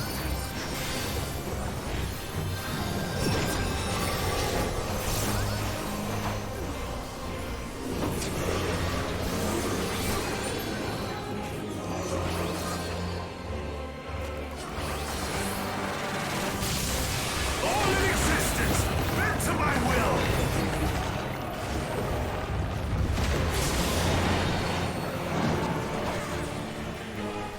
Will you live to see the end?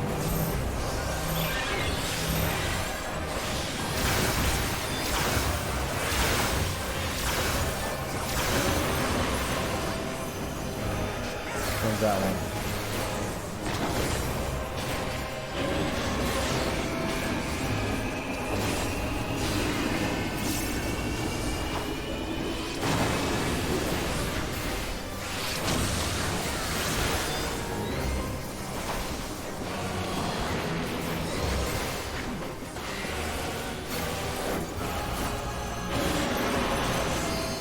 Amorphous. Oh no, what does that one do?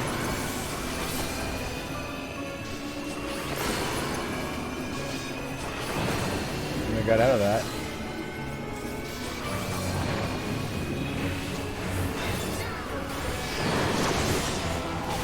Will you live to see the end?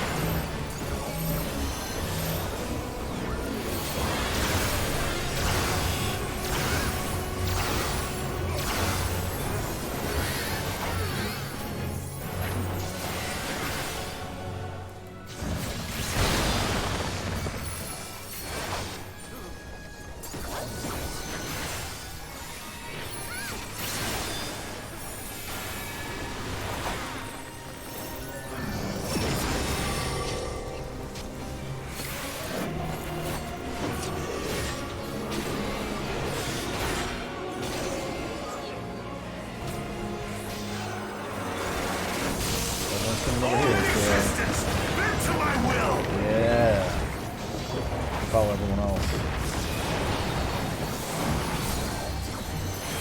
Will you live to see the end?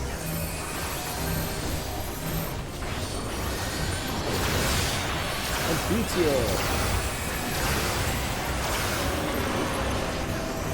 Okay, let's get fast over there.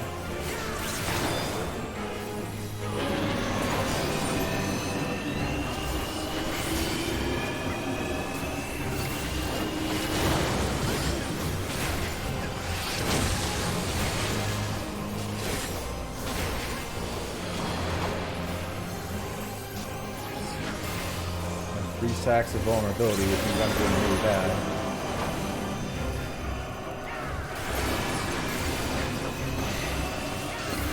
Fall off in 7 seconds.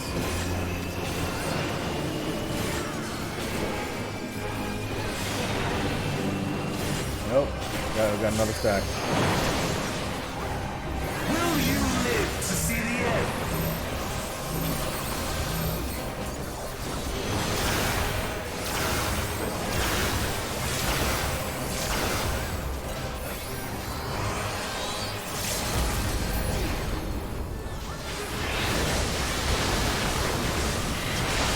6%, 5%, let's do this.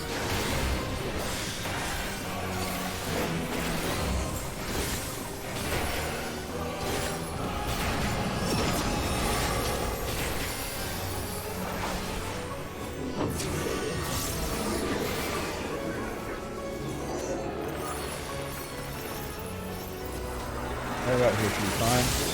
All in existence, bend to my will! And boom. Nice.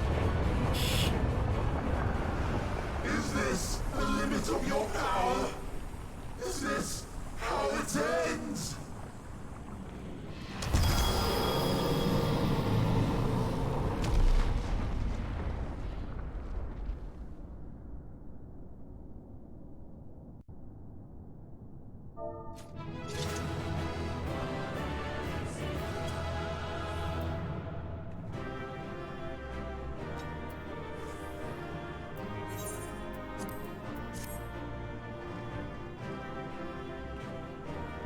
That was a cool fight. There was a lot going on.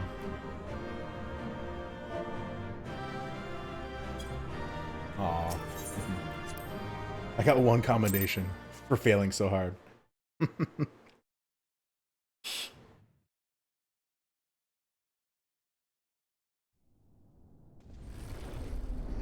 do we stop their plans entirely? What's the deal? It can't be it. There's got to be way more to it. Now Xenos is going to absorb it, right? That's probably what it's going to be.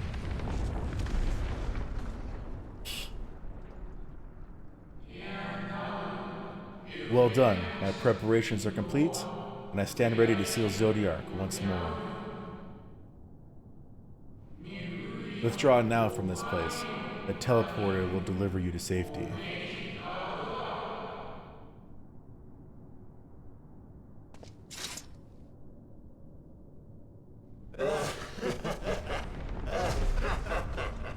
Incomplete and insufficient.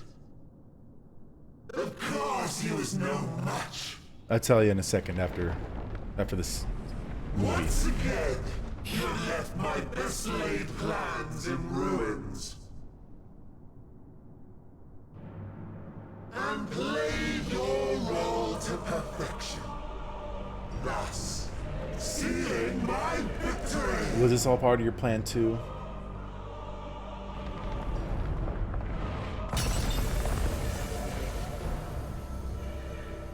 From the first, all I wanted was for you to kill Zodiac. 'Twas but one of many methods to achieve the desired effect. It would have been the same had Xenos died in my place. But what better and more satisfying way to ensure success than to take control myself?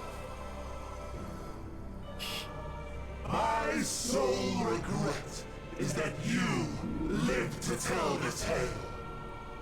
Even so, I have fulfilled my heart's desire. Yeah, why do you want Zodiac to be dead? Isn't he like your god? Let your murder mark the beginning of the end. The coming of the final day!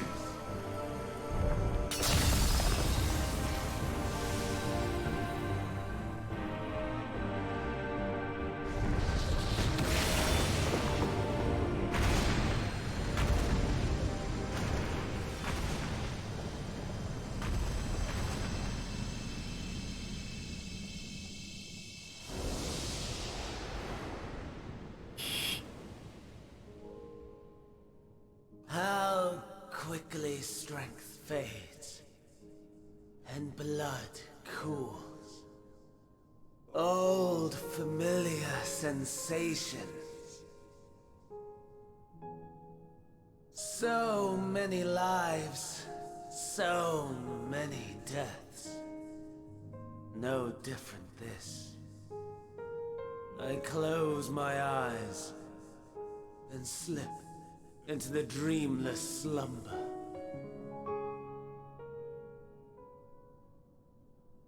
A tired song and dance. Routine. Always I wake. But not this time. Nothing left unsaid. Nothing left undone. Inherit my hell. I intone with glee.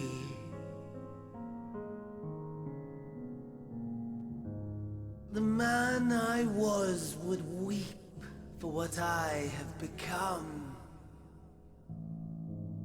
The all-consuming contempt.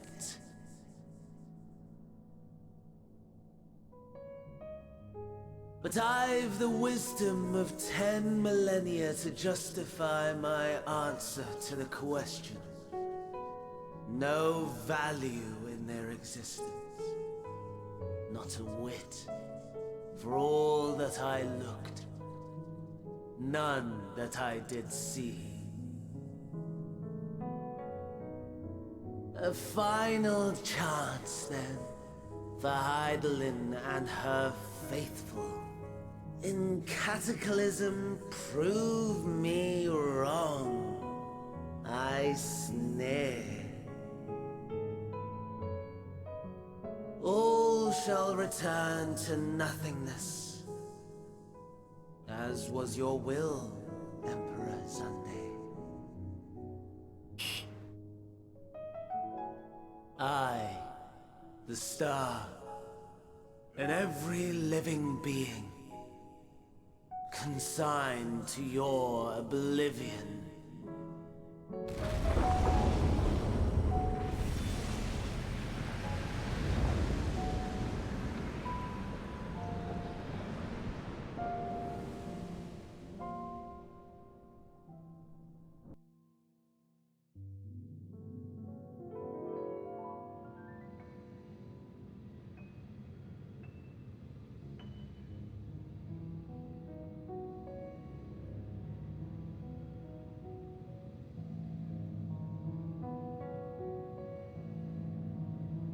That's pretty.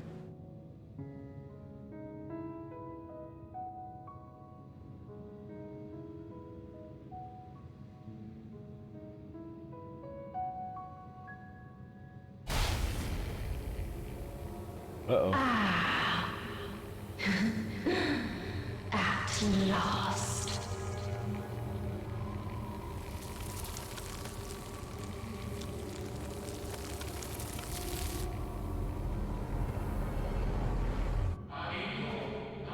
Deep breaths, slow and steady.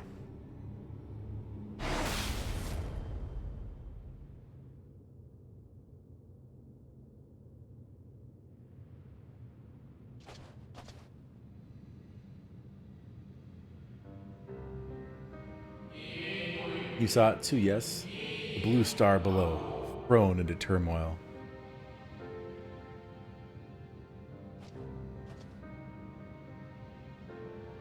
What does it mean? Then it was no illusion. All was truth.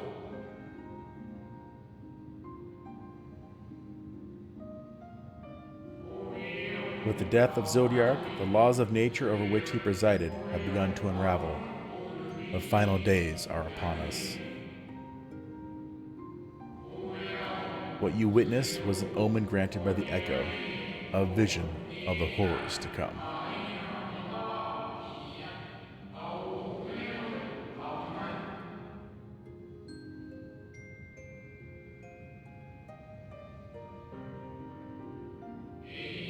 Time grows short.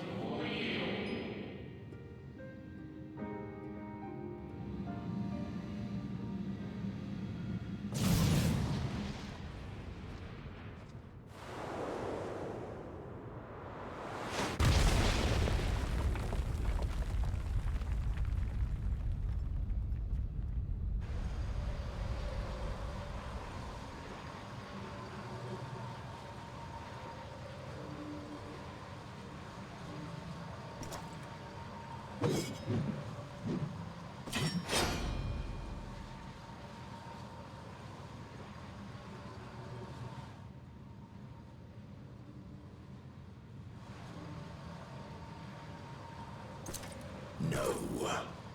I'll find no fulfillment in a contest with you this day.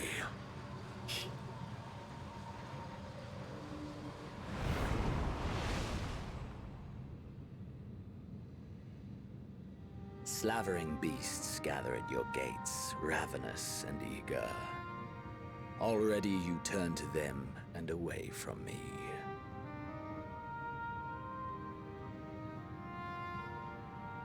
I must go forth once more in search of power far beyond the might of Shinryu. Power to make your heart run over with rage. For the eldest of primals was a betrayal of promise. A pathetic creature incapable of inspiring true despair. That's what I crave. Pure, unadulterated despair.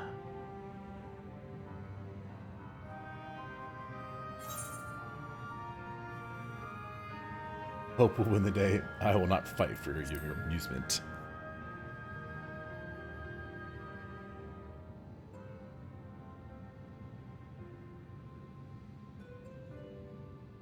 Aw. We shall see.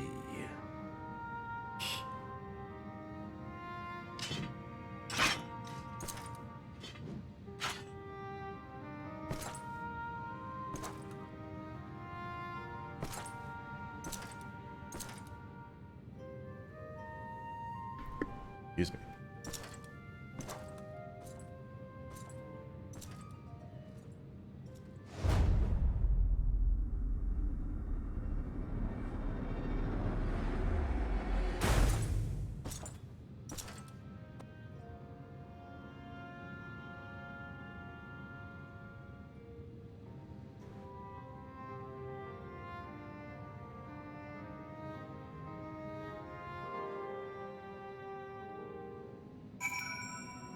Well, that was really cool. Anyway, to answer your question, they finally started coming out with my favorite flavor again, cookie butter. So I picked up a couple of those the other day.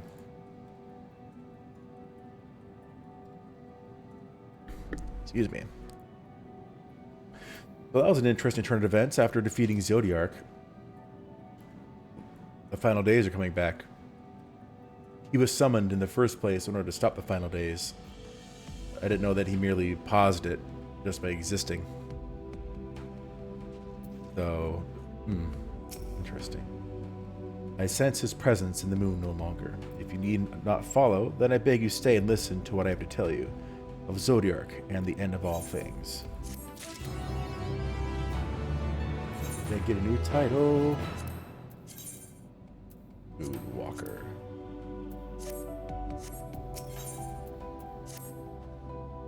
Before we speak at length, I believe a change of surrounds is in order. I have no more ill tidings to share, you see. I sense others arriving not long ago.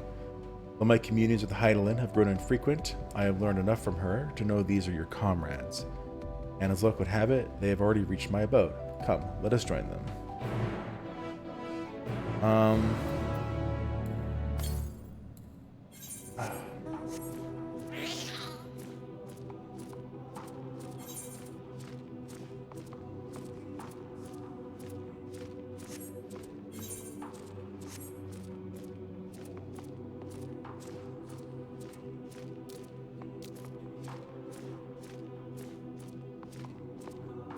I'm on the moon.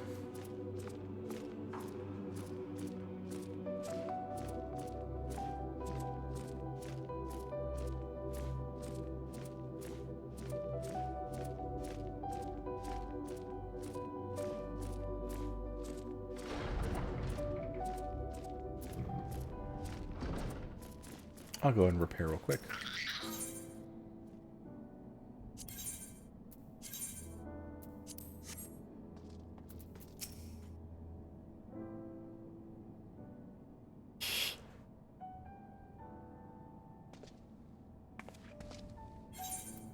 Thank goodness you are unharmed.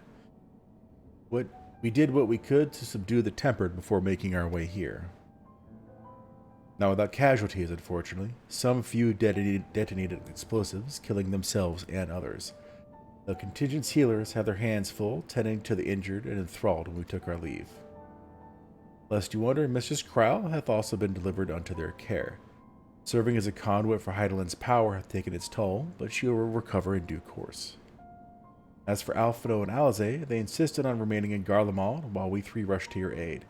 It appears, however, that matters here have already come to a conclusion. This is the first time you guys are seeing one, huh? But what manner of a conclusion, if I might ask? And is this the ally whom Heidelin bade you seek out? He is not unlike the shades of Amarant. Oh yeah, you were there, you saw them. Not unlike, perhaps, but not the same. I was created by Heidelin, together with this place. It has ever been my duty to keep vigil over Zodiark. Or rather, it was my duty.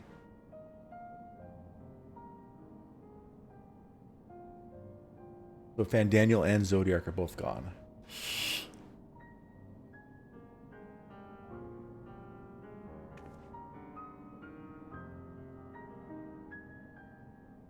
Then Zodiark is no more.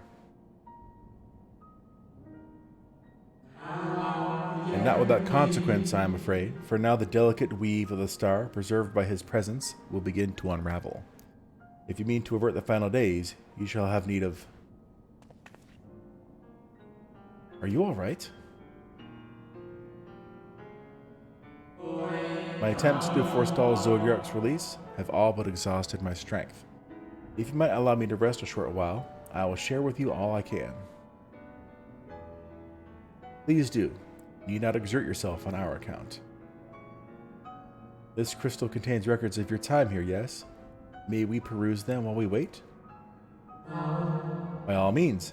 If you would review them chronologically, might I suggest beginning with those on the upper floor? I shall leave that to you, Malgazer, while I see what can be gleaned from the crystals on these lower levels. We're gonna go do some research.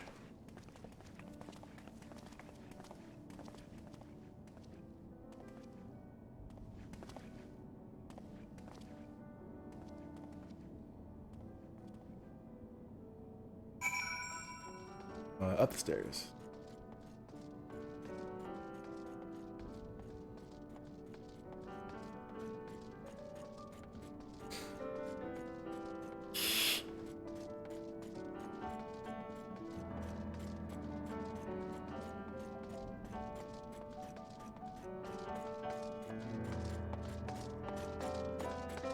There's something shiny over there. I see it. Dimly glowing crystal.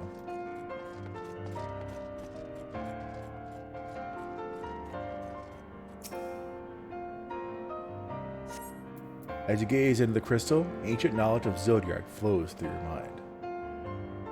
Daily summary. No abnormalities detected. This appears to be records of a long, lonely vigil on the moon, dating back to the beginning of Zodiark's imprisonment.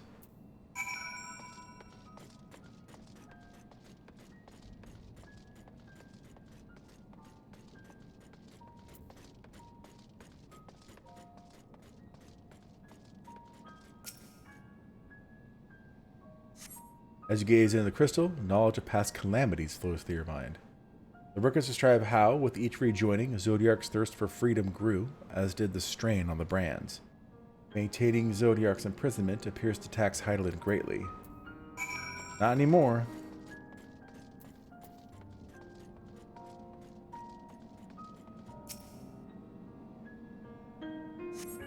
As you gaze into the crystal, knowledge of past rejoinings flows through your mind. The records describe the Watcher's efforts to prepare in the event Zodiark broke free from his prison.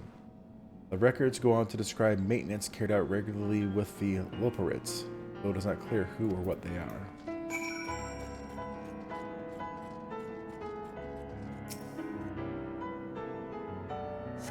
As you gaze into the crystal, a record of an unexpected visitor flows through your mind. The records note the Watcher's musings when Elidibus is spotted on the moon, though clearly not for the first time. It is clear he and his brethren have a keen interest in freeing Zodiark from his prison, and yet they have made no attempt to destroy the brands. Perhaps they prefer he remains hidden from mortal eyes until the final rejoining. Perhaps they realize we would never dare bring harm to Zodiark so long as he remains imprisoned.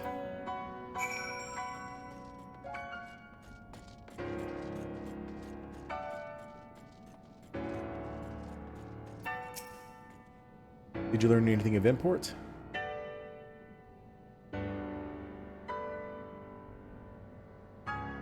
So it is as we suspected. Maintaining the brands requires a great deal of her energy and focus, and this cost has grown higher with every rejoining. That would explain why contact with her has become rather infrequent since the 7th Umbral Calamity. I too made a rather startling discovery. This heavenly body we know to be the moon was in fact created by Hydaelyn. When the Watcher said he was created along together with this place, I thought he only meant this facility.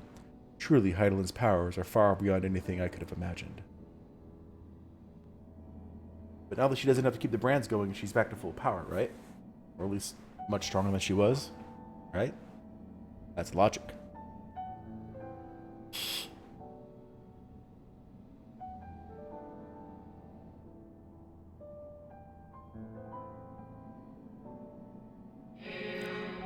Thank you for affording me the short reprieve.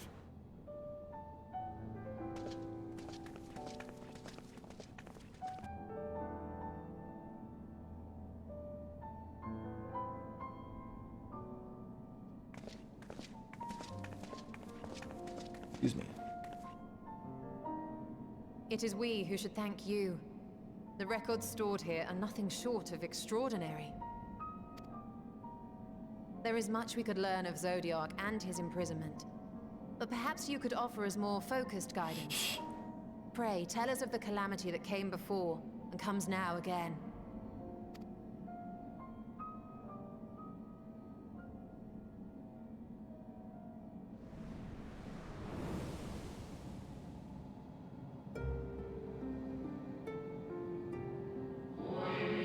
Long ago, before the Great Sundering, there was but a single world, Atheris.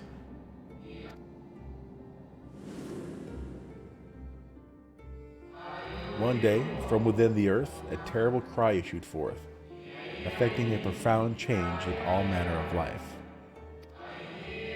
We were not exempt. Our creation magics ran rampant, giving shape and form to thoughts of hopelessness and despair.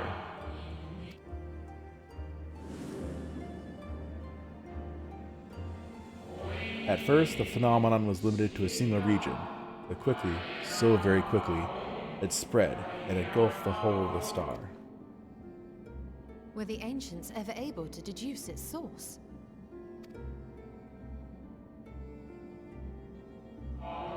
They were not. However, the convocation struck upon a method to predict where next the corruption would manifest.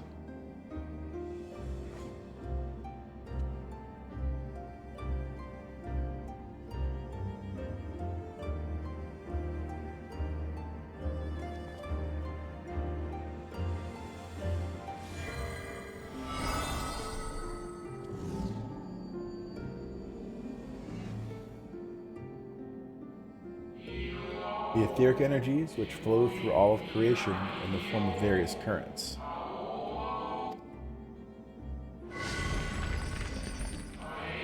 The currents which course through the land and seas. Those which flow through the very air. And those of a celestial nature which encompass both our star and this moon. Celestial currents. I cannot say I am familiar with the concept. Nor would I expect you to be. Few scholars of our time knew of their existence. Their invaluable knowledge helped us to better understand the nature of the calamity.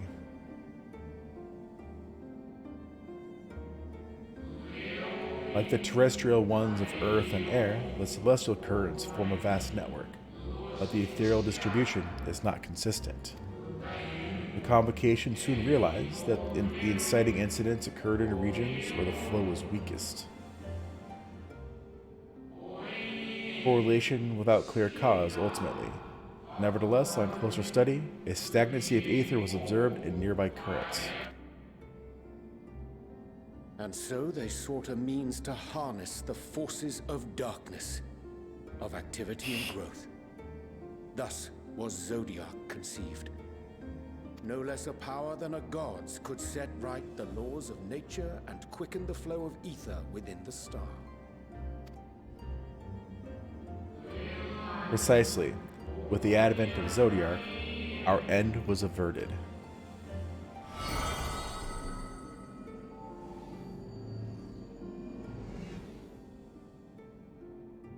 Emmett Selk claimed that those who summoned Hydaelyn did so because they saw Zodiac's power as a threat. Is that true? Indeed, there was a faction opposed to Zodiac's creation, but their aim was never to unmake him. They understood the continued preservation of the natural order was dependent on his very existence. Until we could identify and address the underlying cause of the final days, he would need remain, for his departure would set in motion those apocalyptic forces once more. Hydaelyn recognized this as well, and so, rather than destroy, she sundered Zodiac, herself, and the star into lesser reflections, that she might confine him in this place. I could have sworn she beseeched me to banish the darkness.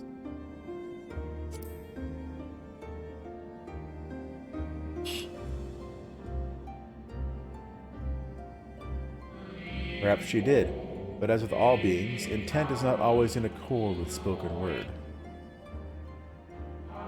Hydaelyn and Zodiac are both constructs of man, approximations of perfection limited by our own imperfections. Zodiac was, without question, the more powerful of the two, having been born from the sacrifice of half Atheris' population. Thus was it necessary for Hydaelyn to commit herself wholly to his defeat.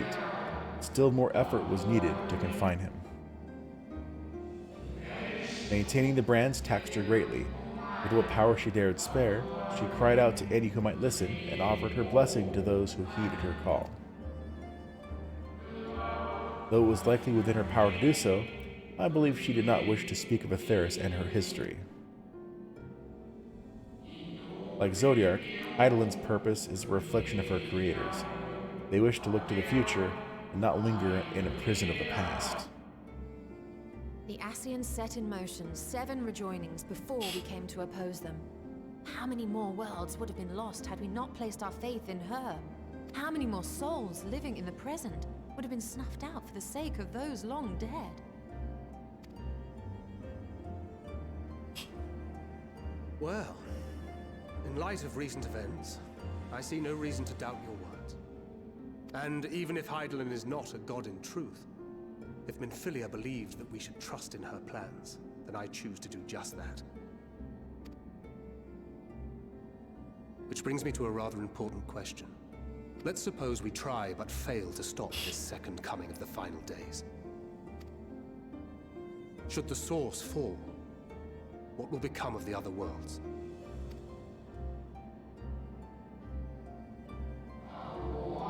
The nomenclature is more fitting than you know.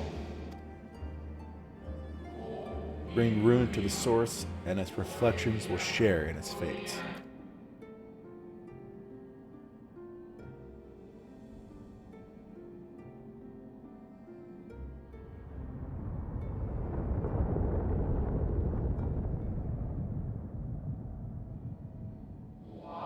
Ah, it is ready. This way, if you would be so kind. What is it, the lunar whale? If it's a lunar whale, I'll laugh.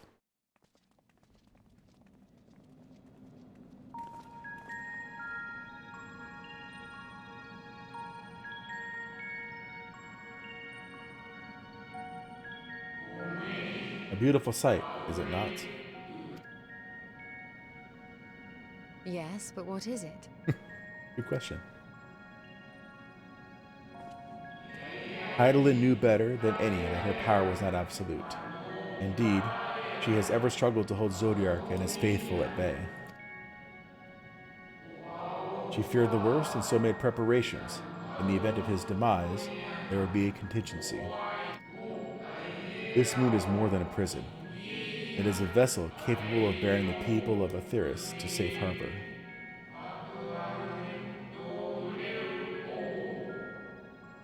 We're going to fly the moon. You need not go far to find its pilots. In fact, I should be happy to take you to them and fulfill my final duty as Watcher in the Dark.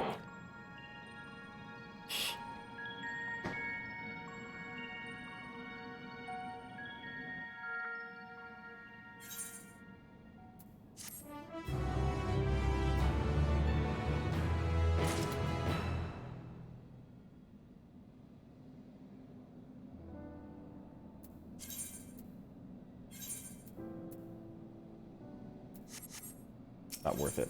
But like a slight improvement. The time has come for you to be on your way. The crater at the heart of Mare Lematorum, where Zodiark was imprisoned, is not so easily traversed, however. Let us call upon Argos, the familiar with whom you met earlier. You should have no trouble bearing you across.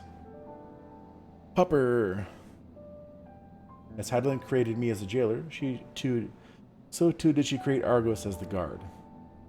It is his nature to appear when needed, and yet he is nowhere to be found. Strange. Mayhap the imbalancing of ether has affected him. Let us make for the crushing brand, and attempt to call upon him there.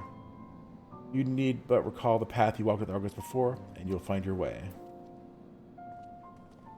He labors in service to Hydaelyn's plan. I see no reason not to do as he suggests. Shall we make for this crushing brand, then? I'm going to take the fast way.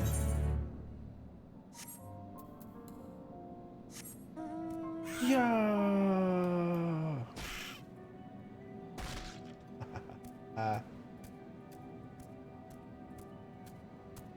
Really? No.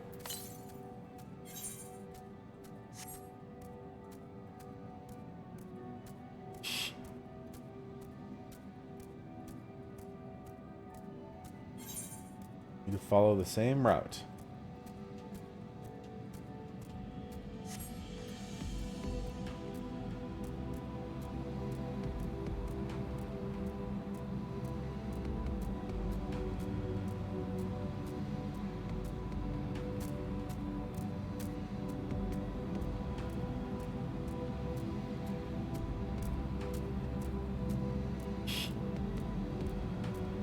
I wasn't expecting the Zodiark fight so soon. I kind of figured you'd fight him eventually. Like, I thought it'd be like an end boss.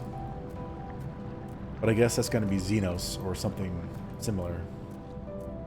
Some form of Xenos.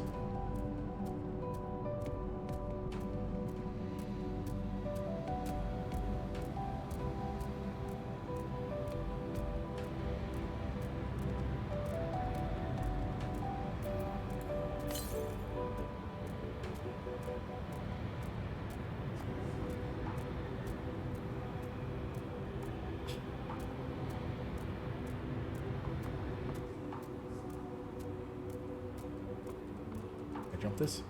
Yeah.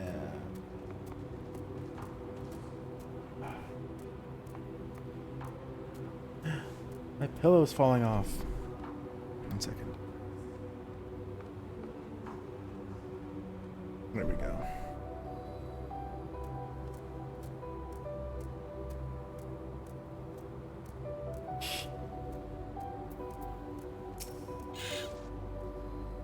The place we seek is just ahead at the Chlorophosgrot. You see, Argos cannot manifest without sufficient concentrations of ambient ether. You'd be hard-pressed to find a greater confluence than inside this cavern. Follow me.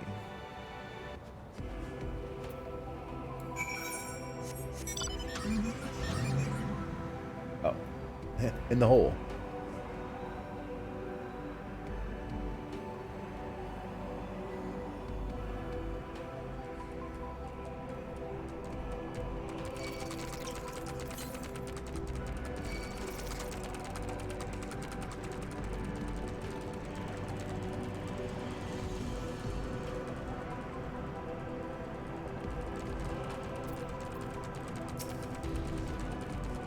Yes, here will do nicely. The lunar spongoi draw ether from the ground, which is then dispersed into the air. At present, however, the ambient energies are not quite sufficient for Argos to manifest. Might you be willing to spare some of your own to help the spongoi along? Lunar spongois out there? Oh, lunar mushrooms.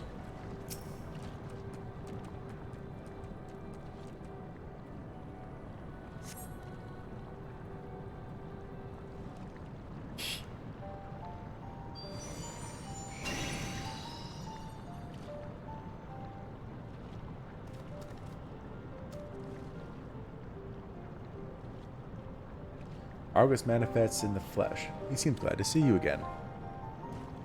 The most fascinating creation of Heidelin's, would you not agree? Should the need arise, he is even able to create reflections of himself on a whim. Though I assure you it was no reflection which accompanied you earlier to the brand. No, Argus is quite eager to be at your side then, as he is now it seems. I cannot recall when last he showed such an affinity for anyone. Indeed, I thought him more likely to shy away from you and your companions. Perhaps it is more than a sense of duty that compelled him to aid you before. As for your companions,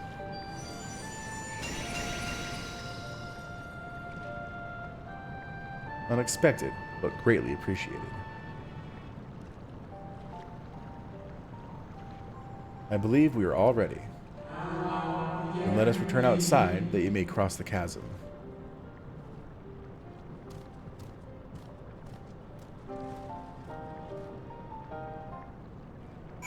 Dang it. Why did you just take me outside with you?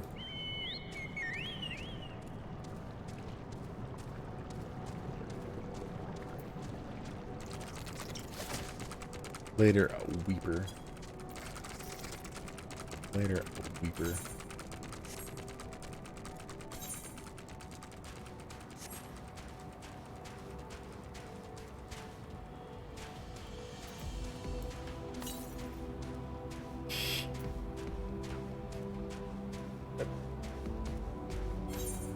Is there one on this side?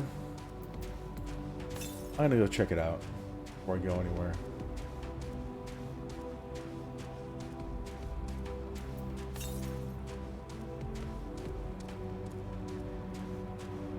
Yep, on the other side.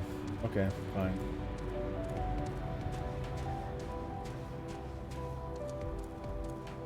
So it seems they designed it so you can't get any aether currents until you know, find a way across, which there's one right there.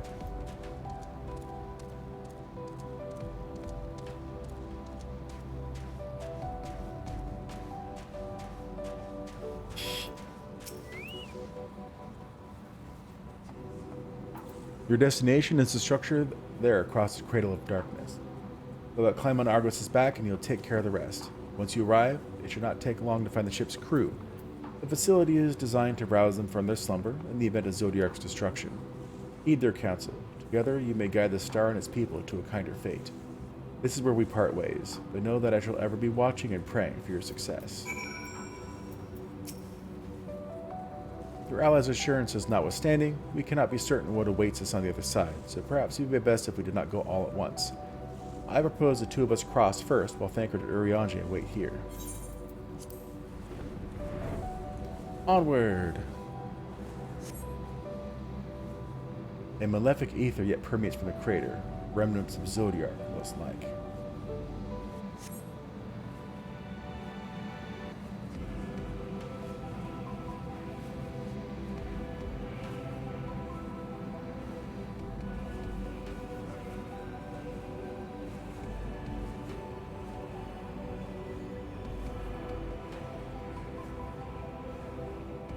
Just a little further.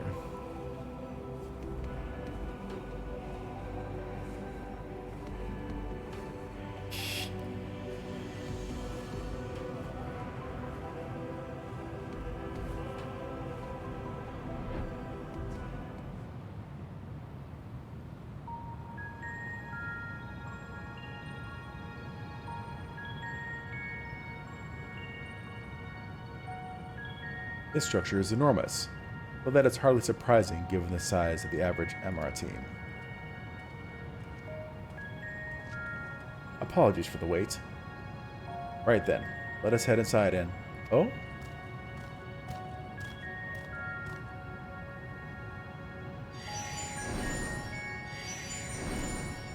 Be rid of your shadow clones.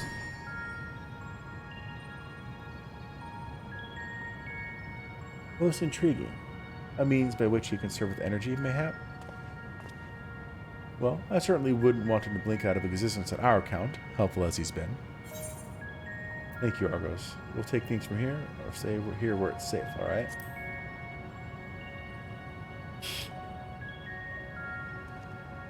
If Argos is to remain without, let us not keep him waiting over long. Let's not about it.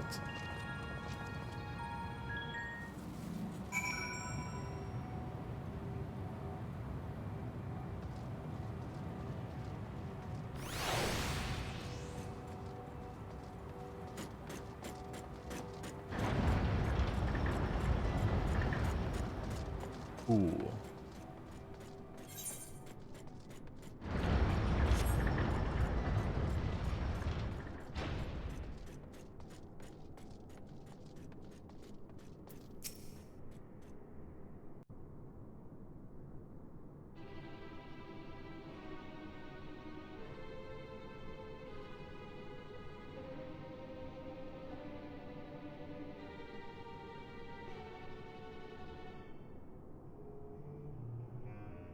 Our moonship pilot should be around here somewhere.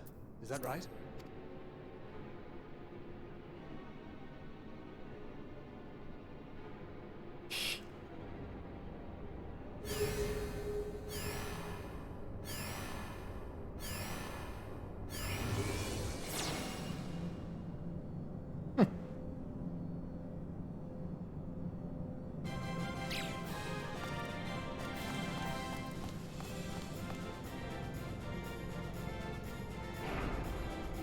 Weren't they also in Final Fantasy IV? On the moon?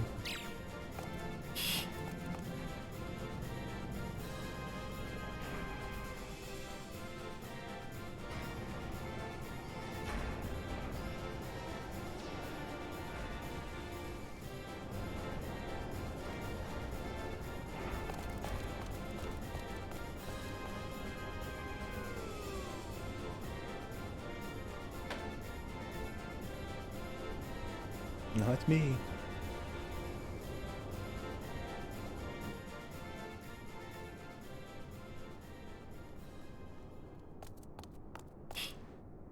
Look lively, everyone! I know, this 1243rd inspection is a mite ahead of schedule, but it is of the utmost importance, for Zodiac, alas, is no more. As of now, our mighty moon has a new purpose: to bear the people of Aetheris to safety!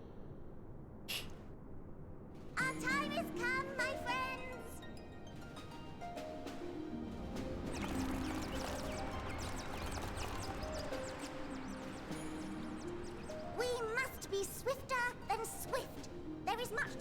our guests arrive. I expect your workstations to be immaculate, and don't forget to relay our signal to Atheris. Questions? Yes? No? Maybe so? No? Then hop to it! Very cute.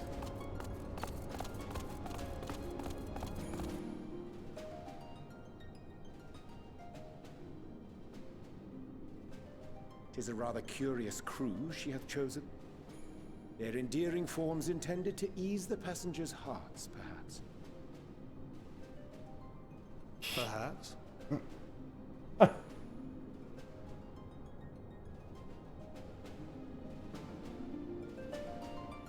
Well, we're already here. Your guests.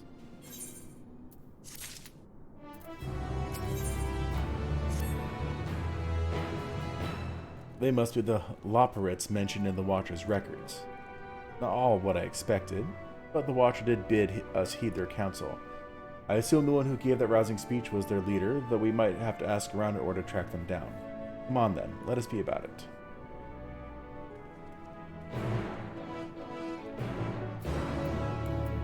Can't slow me down. Yeah.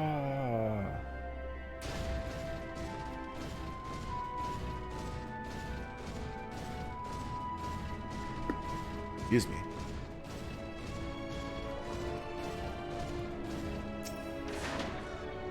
Oh, this music.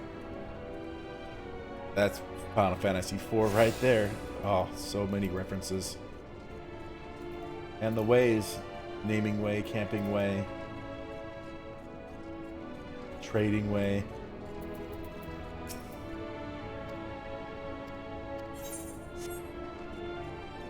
Aether current. I'm getting that first. I just want to see how many there are.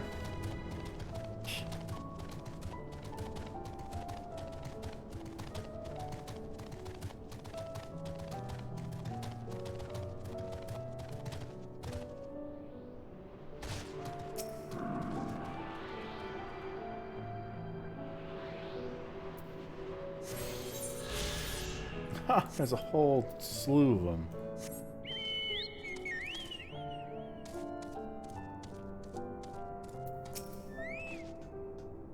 Hum, hum, hum.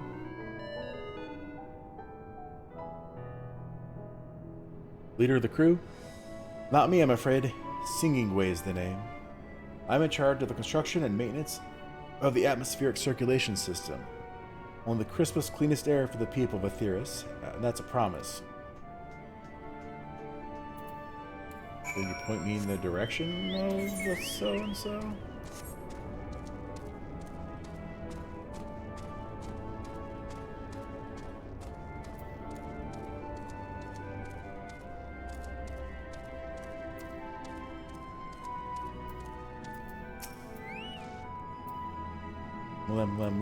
Leader? No. Sleeping Way. My job is perhaps I better ask.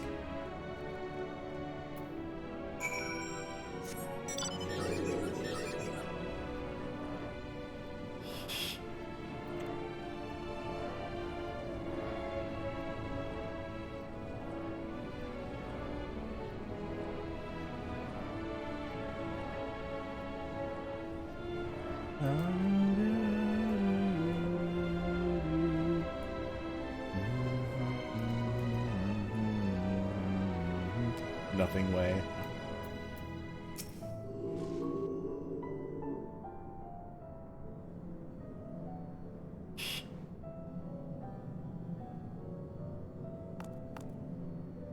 What? How in the... When did you get here? Who let you in? Why wasn't I told? Take me to your leader? Heck yeah. Take me to your leader. Leader, ah yes, look no further. I am the one you seek. How could I resist? Take me to your leader. Well, looks like you beat us here, per usual. Your friends, I take it. Is this all of them?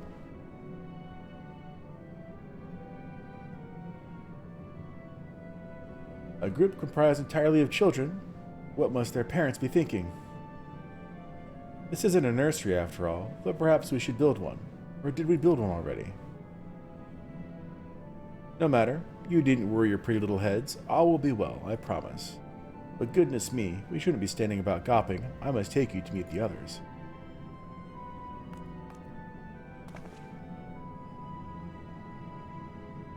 If you could run along back toward the entrance, you'll find a path that leads to the central platform on the upper floor. There's no wrong way to reach it, but it's a large glowing ball at the center, if you should find yourselves lost. I shall gather the others and meet you there. Well then, back to the upper floor it is.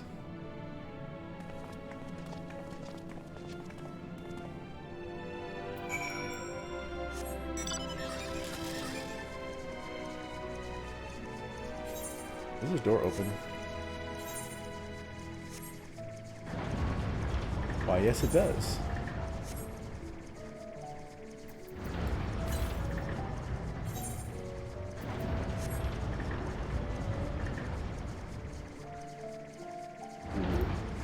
Alright, well, I just want to see if it opened. Probably one over here too.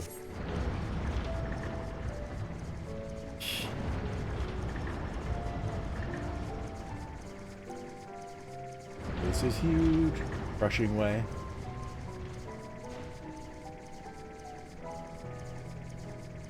Splitting way.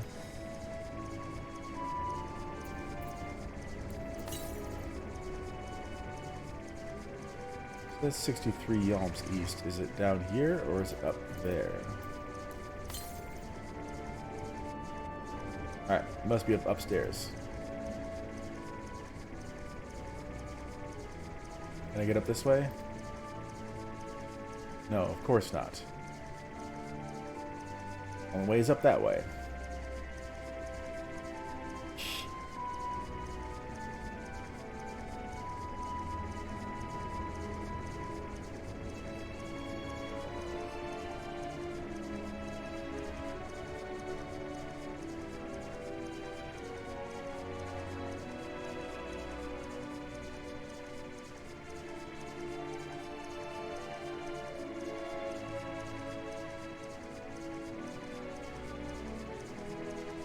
I'm just enjoying this music. It's great. Nostalgia.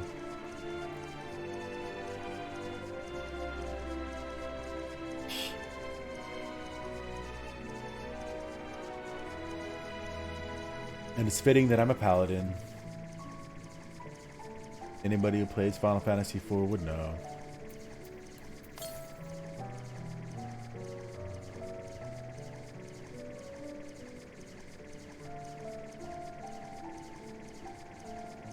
I'm going to get the Aether Current first.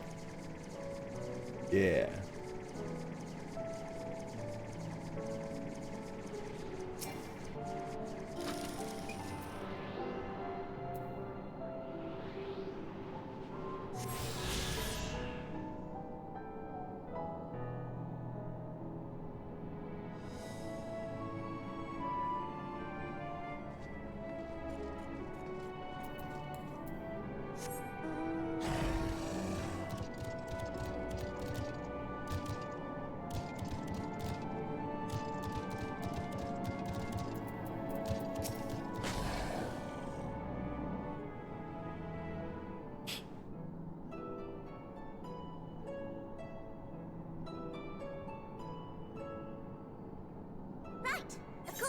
Introductions are in order.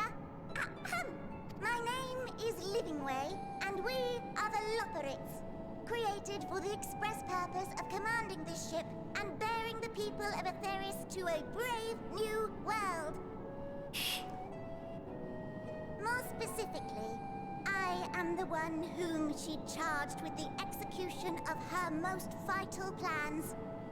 You might say I'm her right paw. Livingway's the name, map reader and navigator of the heavens.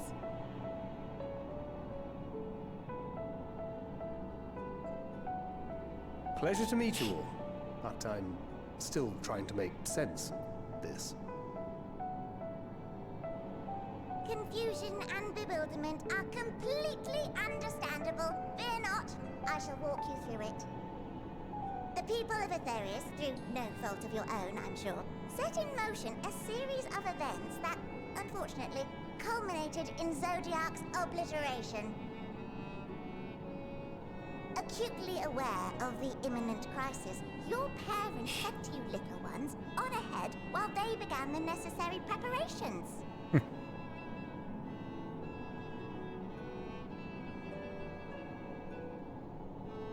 Still not following? No? Very well, I shall elaborate further.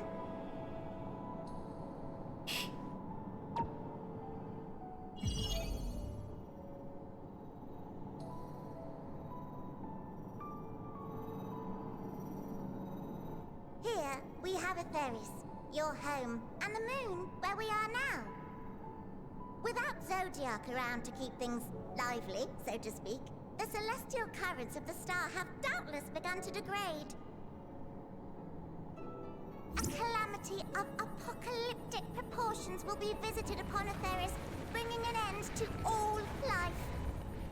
Very sad, that. So too hath the Watcher claimed. By thine unperturbed countenance, I gather this eventuality was anticipated. The doom and gloom. Oh yes, quite expected. Imagine, if you will, that Aetherius is a delicious carrot that I've forgotten to eat and left out in the midday sun. The most earnest wishes or prayers will not stop it from rotting to the core. So sadly, there's nothing to be done but to abandon said carrot, Aetherius, in case the metaphor is lost on you, to its grisly fate. This is lost on you. And this moon will serve as the vessel to deliver us to a new home. Just so! We will gather up as many people, supplies, and resources as our stores will hold. Which is like nowhere near as many as people that live there. And then, once everyone is aboard, it's off to another star. Easier said than done, admittedly. For one does not simply hop from star to star on a whim. I do. Which is precisely why we've spent countless years constructing the most propulsive of propulsion systems. We ought to make it to our destination in 2 shakes of a rabbit's tail. What's our destination? Do you have one in mind already?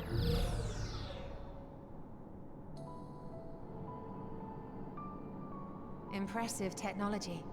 I dare say it is beyond anything we have ever seen. No need to shower us with praise. All we've done is faithfully carry out the instructions left to us by Hydaelyn.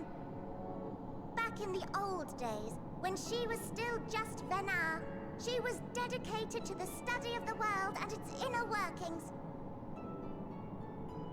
And the Watcher, the real one, not the simulacrum you met, was one of her fellow researchers.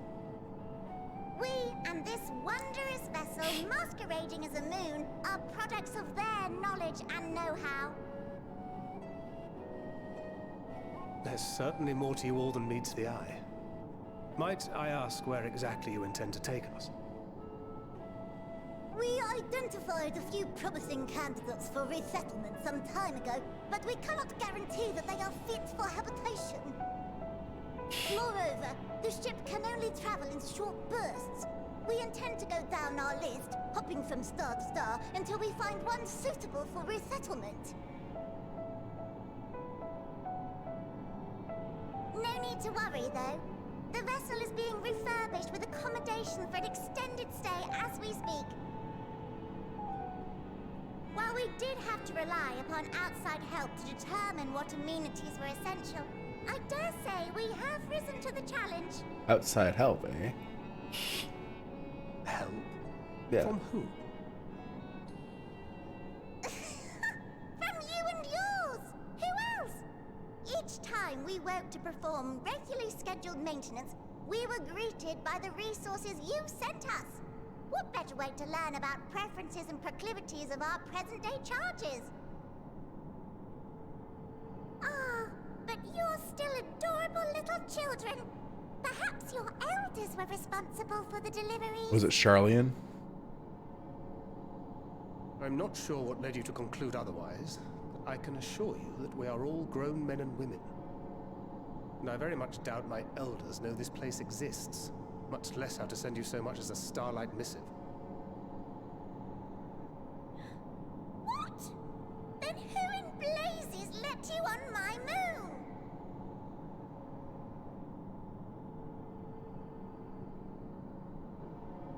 Heidelin herself led you here. You don't say! Well, that's really not children. Then why are you so small and stunted? Like little baby carrot people. Well, Amarotines were a great deal taller. In the present day, persons of such prodigious size are exceedingly rare. So, you're saying everyone's not like the Watcher?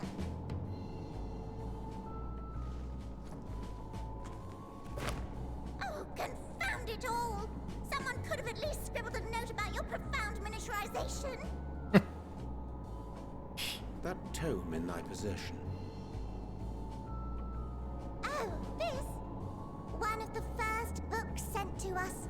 A compendium of the people of Aetheris, with a few blank pages at the back for minor corrections and updates as needed. The sum total of our knowledge of your kind is contained in these pages. I thought it was abridged and made small for our benefit, but this isn't a regular-sized book, is it?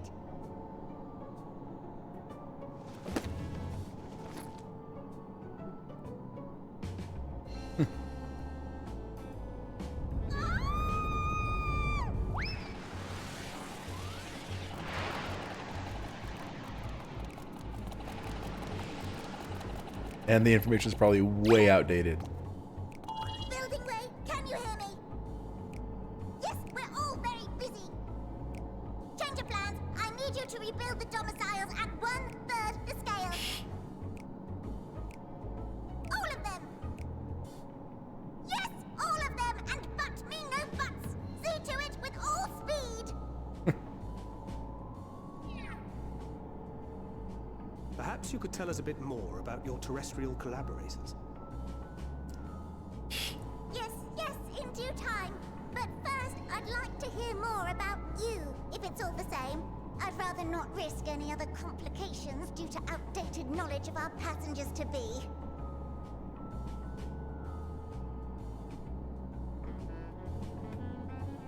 Very well. If you insist, we will give them cake.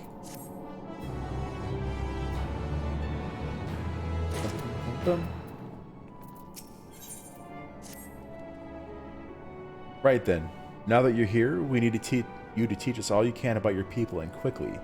It won't be long before the final days are upon us in all their terrible grandeur, so it is imperative that we be prepared to receive our passengers to be. If there is anything at all that may displease them, it must be addressed post-haste. And address it we shall. Here at Bestways Borough, we have assembled everything required to offer our guests the best way forward. Ahem. We have produced myriad amenities we understand to be essential for day-to-day living, and wish to hear your opinions on them. I'm sure you all have worked up an appetite, so I want to start with the foodstuffs. Meet me at the Caratorium, and we'll see about filling your bellies.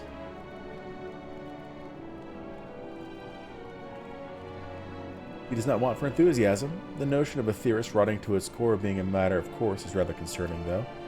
Nevertheless, let us take this opportunity to learn more of the Loperites in this vessel.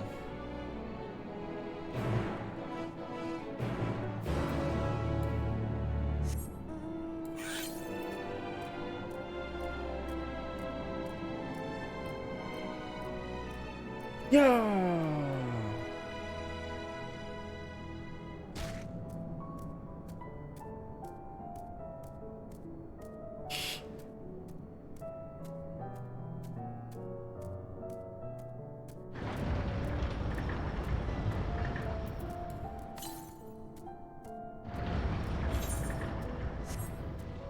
Figured.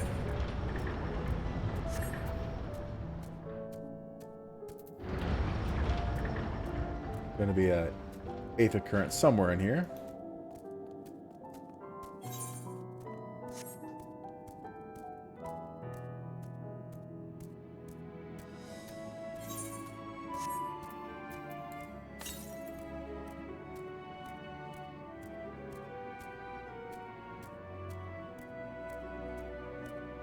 There it is.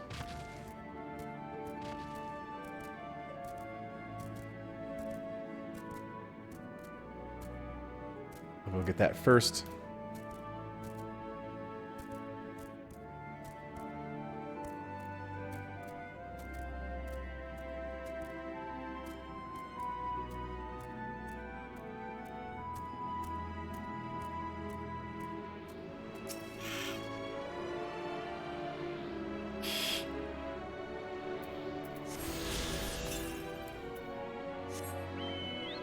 There's another one in here too. There's probably some quests to do in here, so.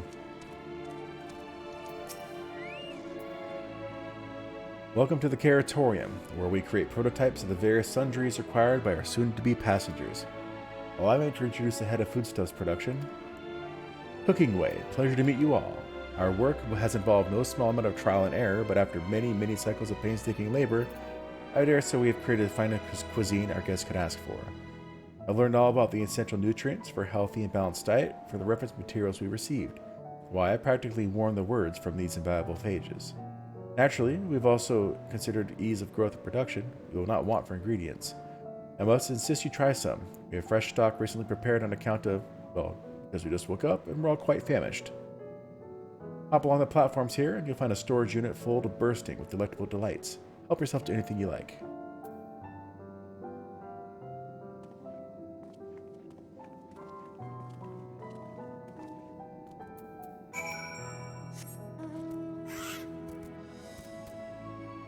Come on.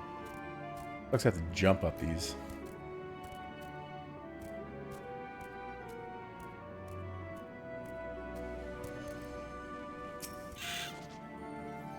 Go up to the storage unit and find a rainbow-colored assortment of carrots. I'm going to try the ominous crimson carrot.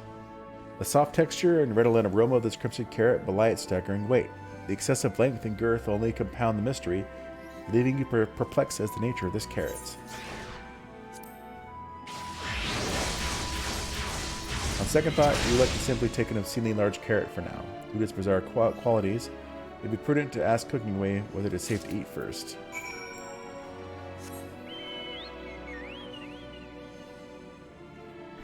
Excuse me.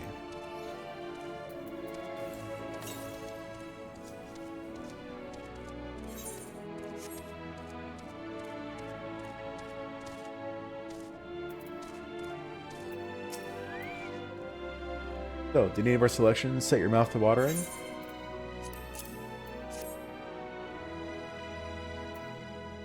Ah yes, a fine choice. One of my personal favorites, actually. Please dig in. I'm eager to hear what you think. With great trepidation, you take a bite out of the carrot. It is oddly tender, but as you begin to chew, a rich aroma fills your nostrils.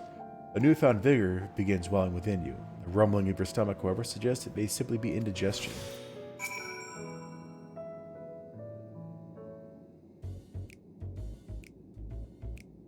What did you think? Unlike anything you've ever tasted, yes? The iron carrot can be a bit difficult to digest, but the boost to endurance it promises makes it the perfect meal for a day of heavy lifting. We have plenty of other varieties too. Bleeding carrots to help improve blood flow, dream carrots to help with sleep. So you see, we have a carrot for every occasion. I can certainly see the demand for this in Charlian. Charlian, what in blazes is that? I take it you two had a wide assortment of carrots to choose from and not else.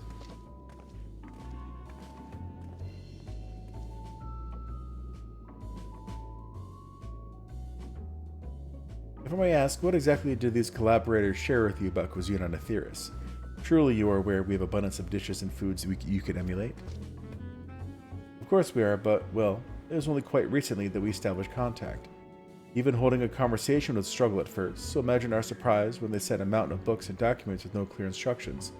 The sheer amount of information was overwhelming. If it wasn't for that encyclopedia I found, we would have been a lost where to begin.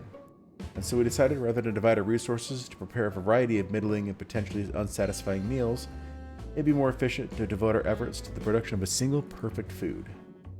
That's all well and good, but man cannot live on raw carrots alone. Have you considered cooking them? You mean steaming, boiling, roasting, and the like? I suppose we could prepare the carrots in other ways, But our primary concern was efficiency, and that what's more efficient than sinking your teeth into a carrot fresh from production? A rather strange approach to take for one named Cooking Way, isn't it? Well, technically speaking, Cooking Way isn't my giving name. When first created, we were all named in the old tongue. You know, that otherwise impenetrable parlance the Watcher speaks? After we received a great tome of words, a dictionary that is, from our collaborators, we learned your language, adverbs, gerunds, present continuous verb conjugations, just the basics. Then we found the terms related to our given tasks and used them to form new names. Aren't they helpful? No, not really, but it does explain a great deal. Wherefore didst thy kind deem such a change necessary? When the rest of your people arrive, we want to be certain they understand immediately what each of us does. We'd never be able to pronounce our original names anyway. C.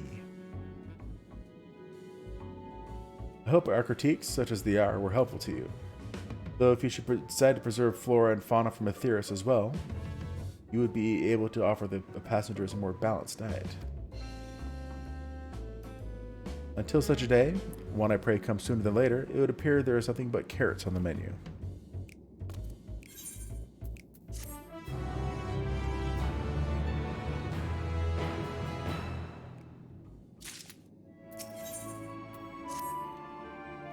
I think we've had our fill of carrots for now. Let's move on to other niceties, shall we?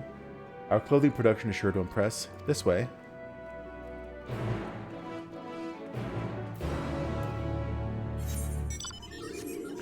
First, I'm going to go get that Aether Current.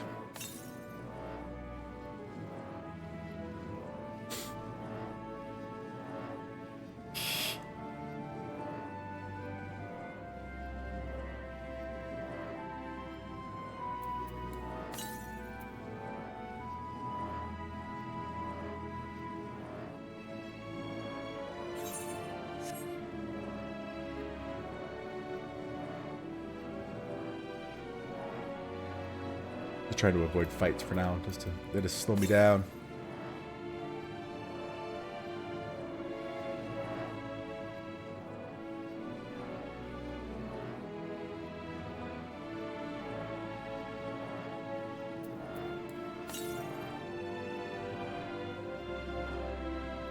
Seems like it might be on this one.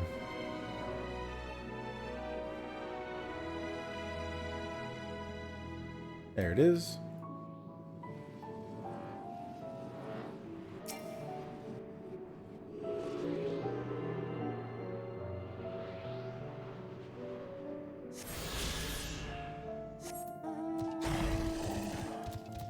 Come on. There we go.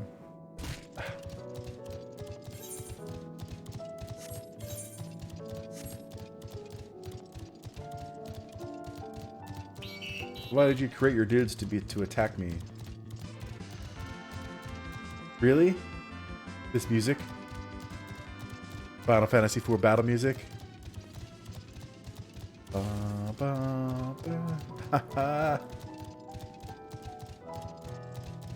So far, my favorite zone.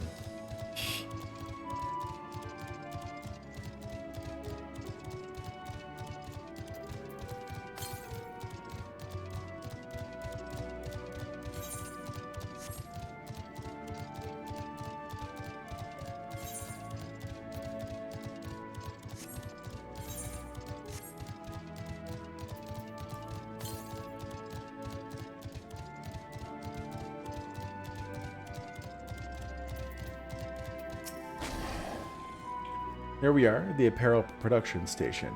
We've chosen to employ more traditional methods for this task, creation magics. Eidolon, in her infinite wisdom, blessed us with the self-same affinity for magic her people possessed.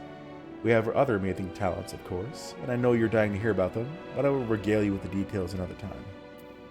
That said, we did run into a spot of trouble at first. Our magic alone was not sufficient to see our work done.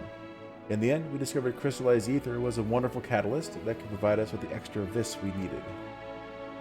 My, how resourceful. The sweet sound of recognition. You will also be impressed to hear we've read all about your habit of changing attire to match your chosen profession. For the sake of efficiency, I presume, this has also been taken into account with our designs. But why take my word for it, when you can still be trying our clothes? Make yourself known to the workers, and they will see to the rest.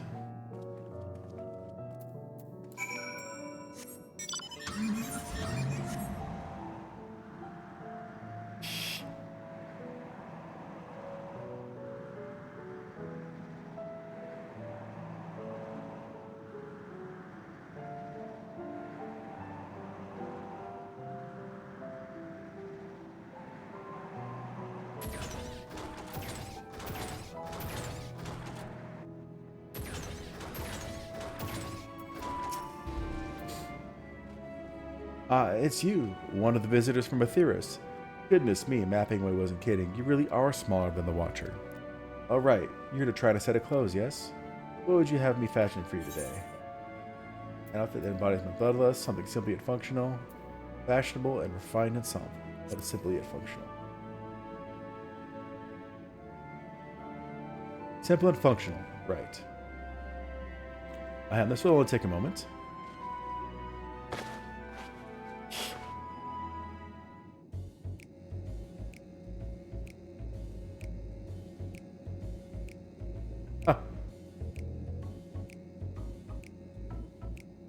There we are, all finished.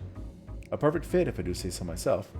Nothing too billowy or frilly, as you can see. Also light and durable, sure to serve you well wherever your travels might take you. Would you look at that? Speechless.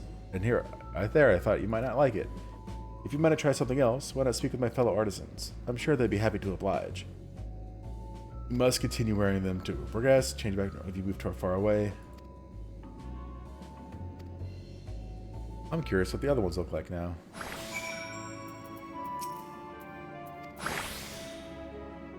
Oh, never mind.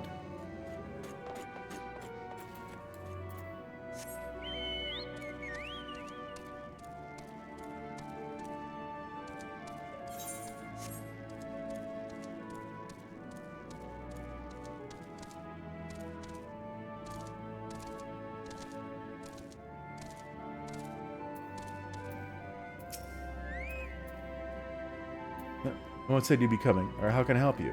Would you try my clothes, really? Of course, it would be my honor. You have anything in mind? Surprise me. I think I can handle that. Let's see. This should do.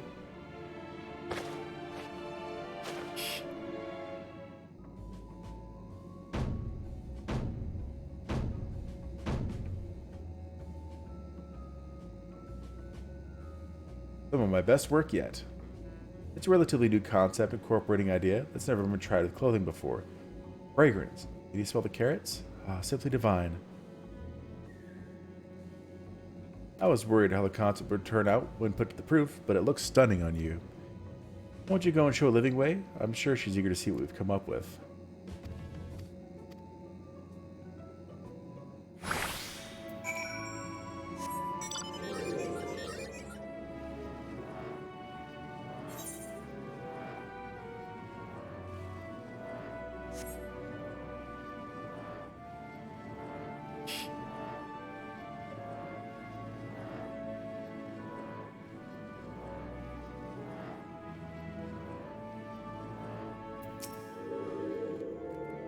My, don't we look splendid?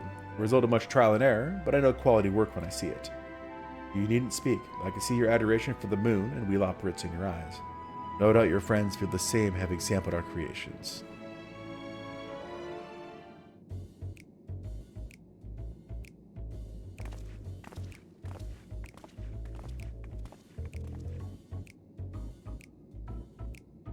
Does everyone have masks?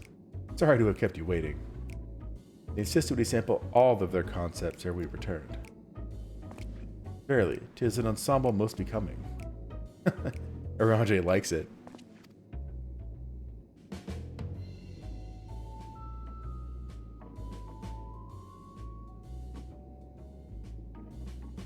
dot dot dot. I think it's past time we return these clothes.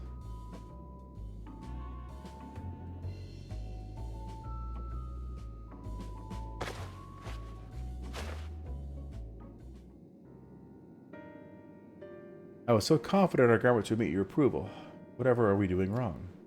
The Watcher taught us that in time everyone wore the same robes. To do otherwise was against social etiquette. We thought we would appeal to modern taste by tailoring the robes to specific professions, but... Please, you mustn't be so hard on yourself. Should we resort to evacuating the people of Aetheris, they will most certainly have need of your attire. It is clear you spared no effort in addressing our needs, but you must understand that we are not quite so homogeneous. Speaking for myself, what I wear now better suits my tastes, even if it is of inferior make. But there are others whose choices may be influenced by traditions or personal experience. Rather than make assumptions for the whole, we must consider the individual and their potential preferences.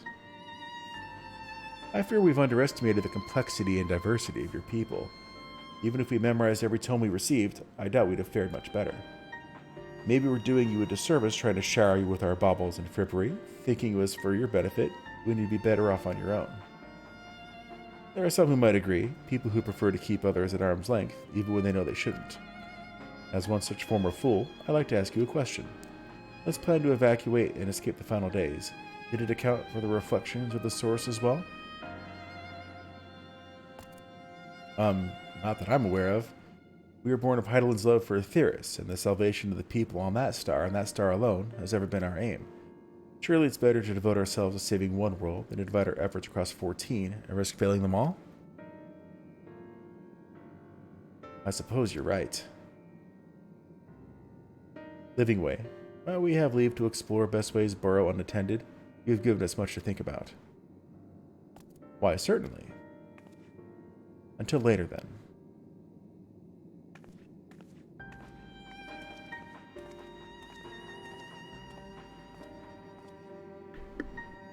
Excuse me. If I may, I'd like to accompany thee a while longer. Really? I mean, you're more than welcome to. There was actually something I wish to speak with you about. Let's be off then, shall we?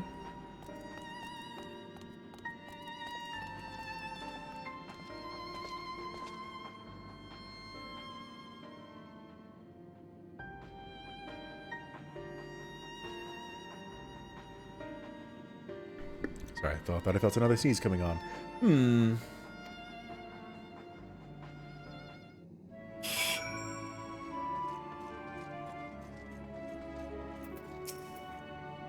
My apologies, I wasn't trying to spy or anything.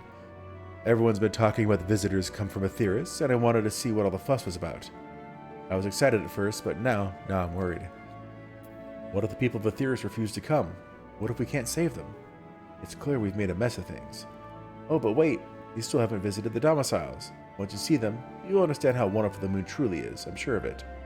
I'll be waiting for you by the teleporter to the entrance. Oh, and the name's Growing Way, by the way. See you soon.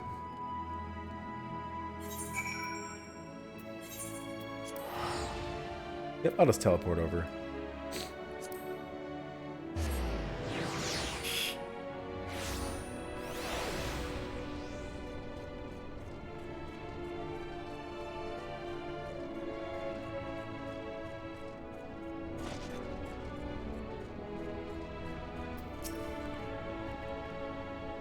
You're here. You're really here. Thank you. Thank you so much. Sorry, what should I call you? Malgazer Earthbiter, eh? Crikey, even your names are amazing. Well, Malgazer, we'll be using this teleporter to enter the residential area. Whenever you're ready. That'd be nice to have access to those teleporters. Then I'm gonna run around. Ready in the teleporter.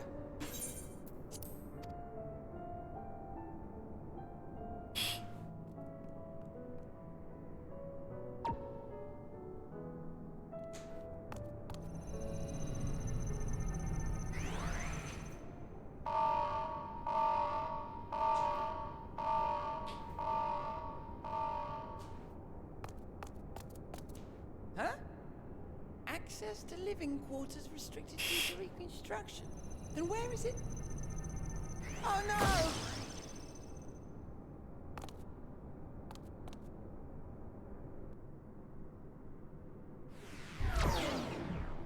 Or is I teleported? A private audience, as thou didst request, for reasons I know not. Uh-oh, I'm gonna eavesdrop.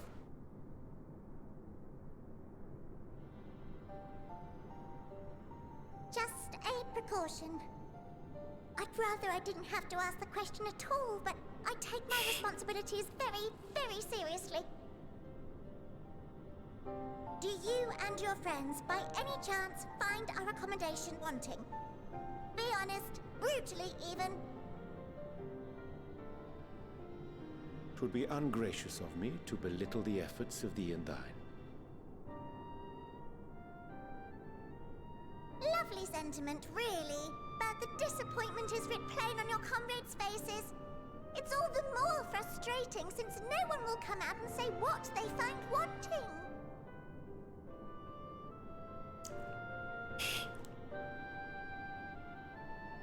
If there are faults in our work, we need to know.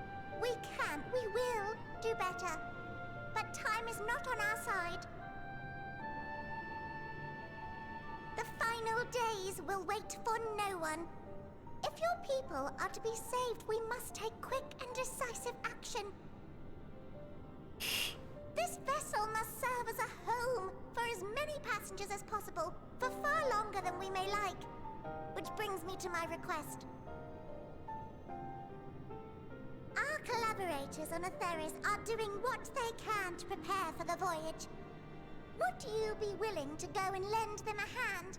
Charlian. Having seen the moon for yourself, you could speak to its many splendors, learn what else they might require, and assuage whatever concerns they have. Wherefore wouldst thou entrust me with such a task? How to put it? You're the only one who appears not to be wholly unsatisfied with our work. Or quite good at pretending that's the case, at least. Calm, collected, tactful to a fault. Very particular with your words, too. You understand that, in the face of great danger, one cannot pursue perfection at the expense of practicality. The difficult choices must often be made for the greater good.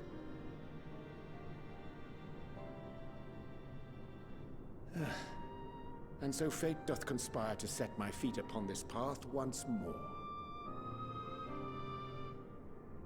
Come again?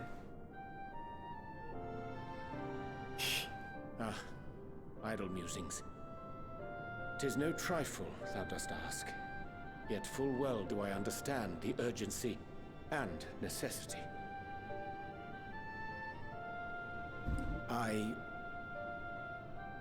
Oh, dear me! Dear me! I was terribly sorry for the mix-up. It's a bit of a malfunction. I hadn't realized the residential quarters were inaccessible, you see. But you're still in one piece.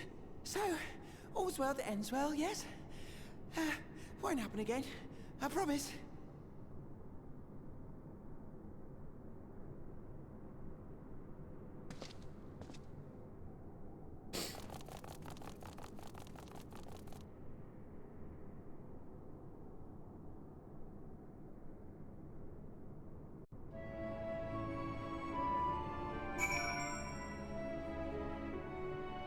Speak with growing way again? Yep. Gosh, that was embarrassing. I promise to be more careful from now on. Since residential quarters are closed for now, I've rerouted the teleporter to allow travel between floors instead. Hopefully it proves useful in the meantime. A shame you couldn't see it though. You really would have liked it.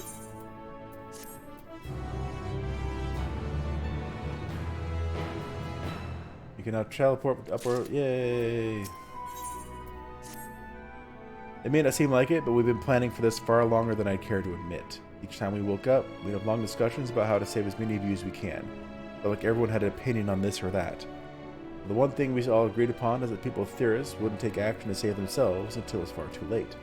That's why we're striving to make the moon a vibrant, magical place they'd hop at the chance to visit, rather than waiting for the flames of oblivion to get them off their tails and force them to accept our invitation.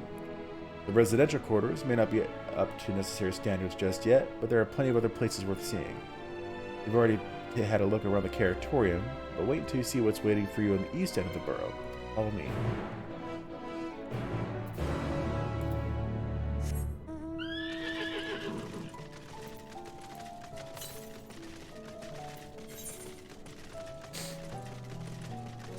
Blue quest. A couple of them.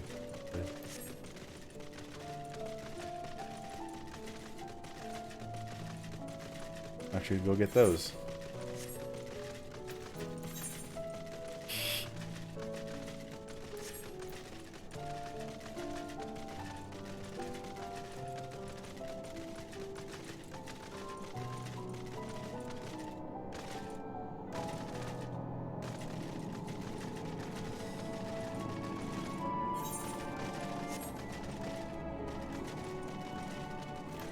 Yeah.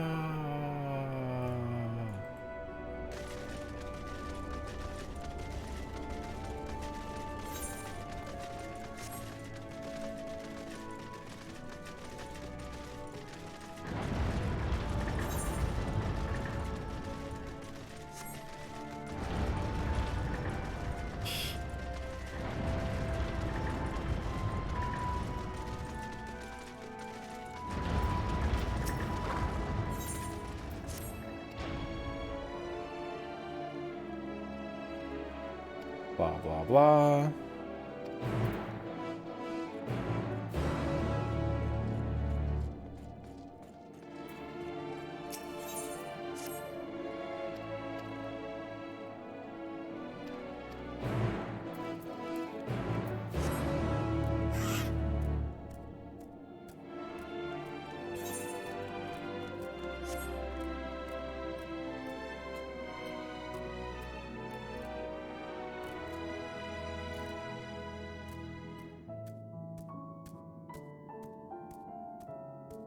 Hungry operate. Enter carrot of happiness.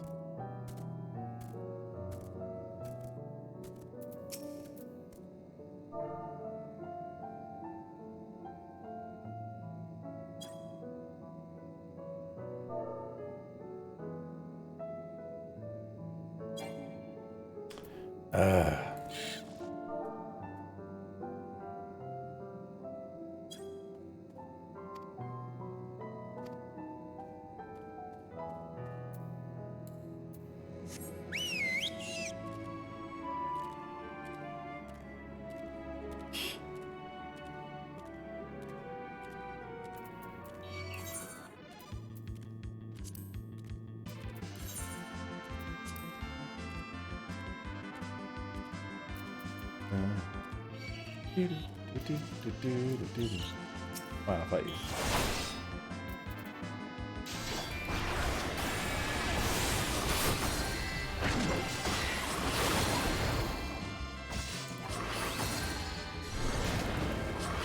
If only to hear this music a little bit more.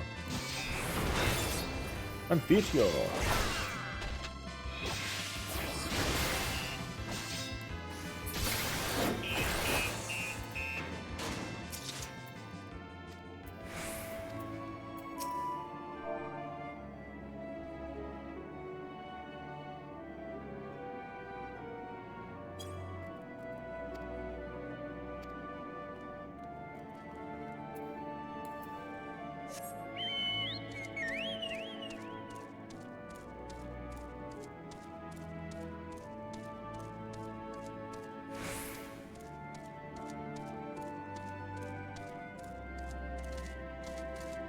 Let's look up here for the iron carrots.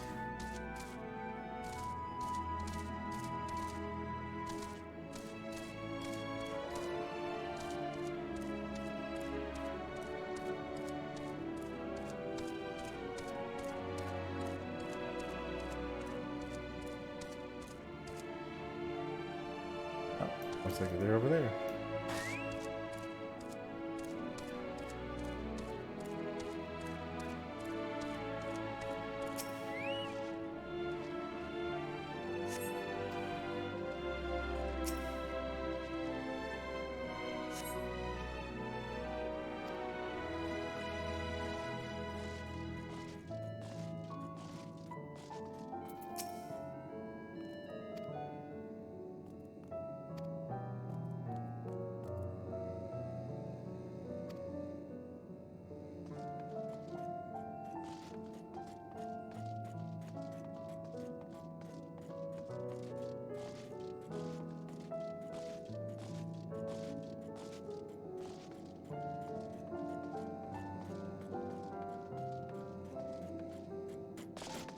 Look for those in a second.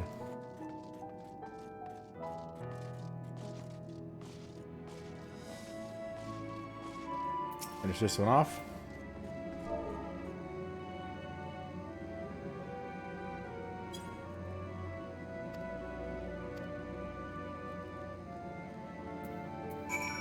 One down. Alright, so now I need to find someone who's eating iron carrots.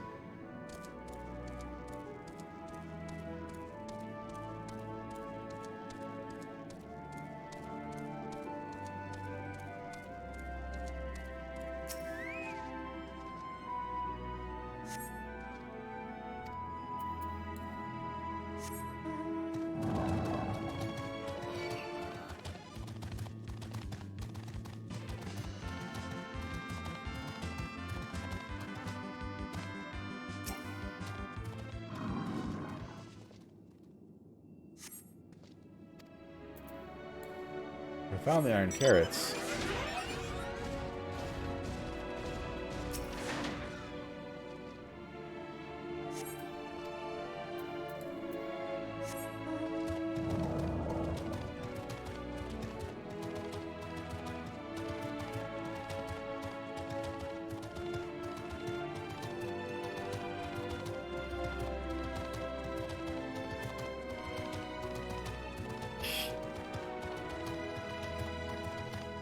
Oh, there's another one.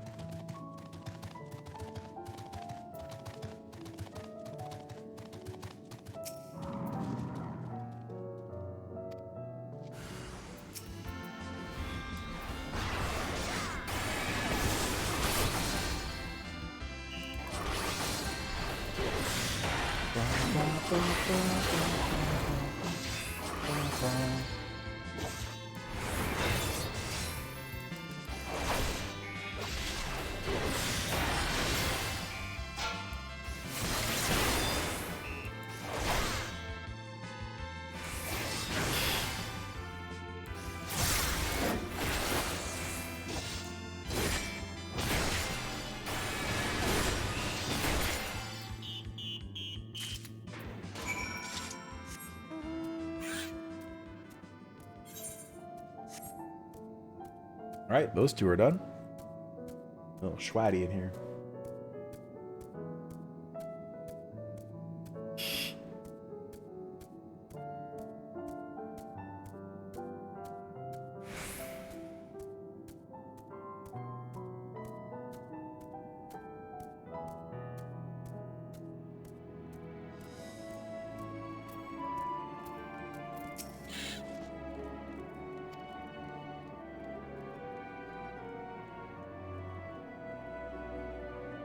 Come on. Playing to him real quick.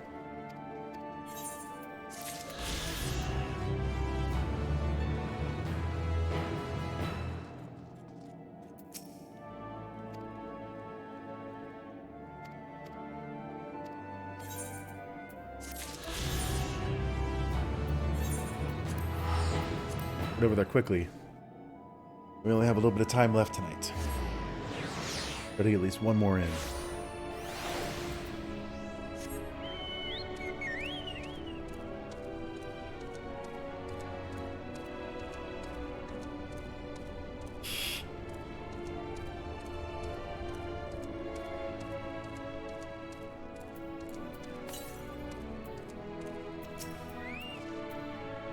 Good you're here.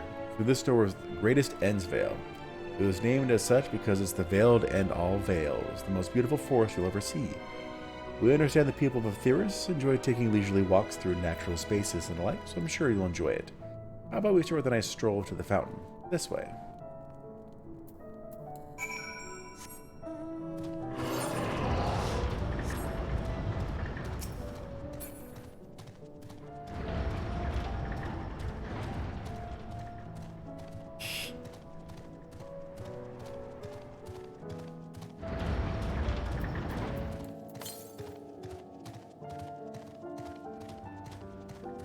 Not very foresty.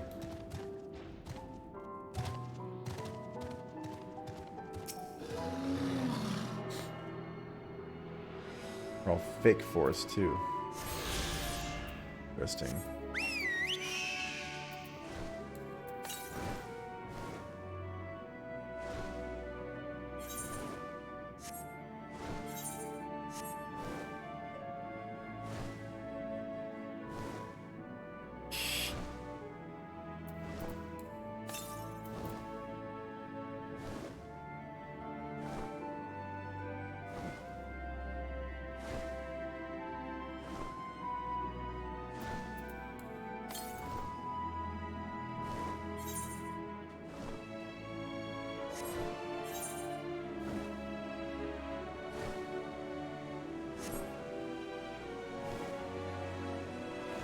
Aha.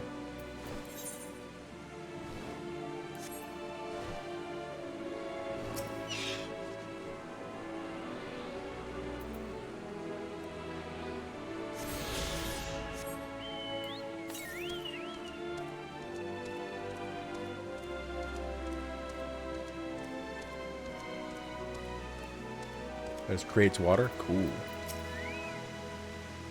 So, what do you think of the forest? Isn't it positively pleasant? Simply sublime?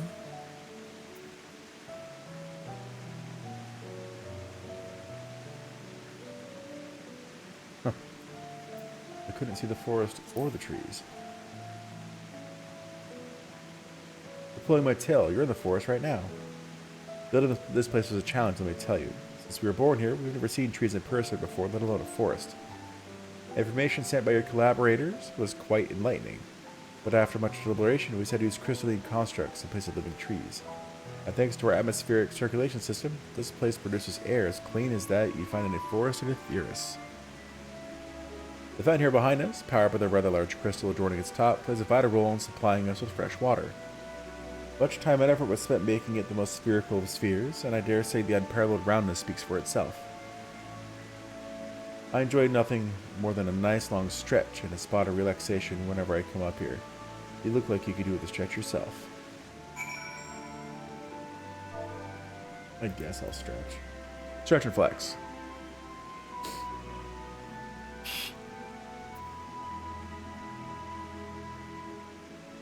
That's the spirit.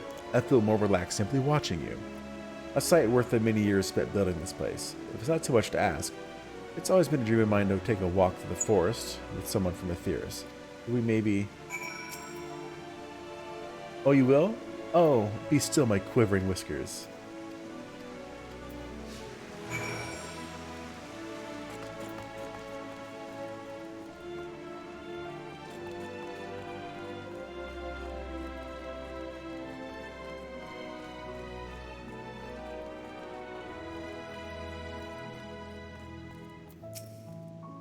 I was thinking, Malgazer, that I could be more helpful to you by teaching you a little about the moon and what it is we do. When we were first created, the moon's sole purpose was to hold Zodiark, and there was absolutely nothing to be found here. Eventually, Haydn gave us our first task, furnish the moon with propulsion systems capable of facilitating travel to other stars. It sounds impressive, and I suppose in some respects it is, but it was only possible thanks to all the knowledge Heidelin shared with us. We also had a lot of time to get it done. 6,000 years, give or take. But anyway, let's keep going. Oh, it's a bonus one over here. Go to the bonus one first.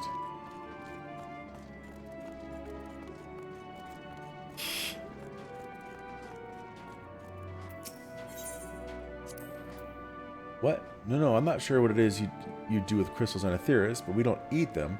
And certainly not this one. It's possessed of all 6 elements: wind, lightning, fire, earth, ice, and water. We use crystals like these to maintain the moon's elemental equilibrium. It's worth mentioning, though, that because of Heidelin's influence, being the embodiment of tranquility and stasis and all, manipulating the elements here is different than it might be on Aetheris. A conjuring of fire would sooner dry your clothes than singe them, for example. But put simply, the etheric conditions are ill-suited to growth, which is why the surface is mostly barren. Of course, this was all necessary to keep the raging energies of Zodiark in check.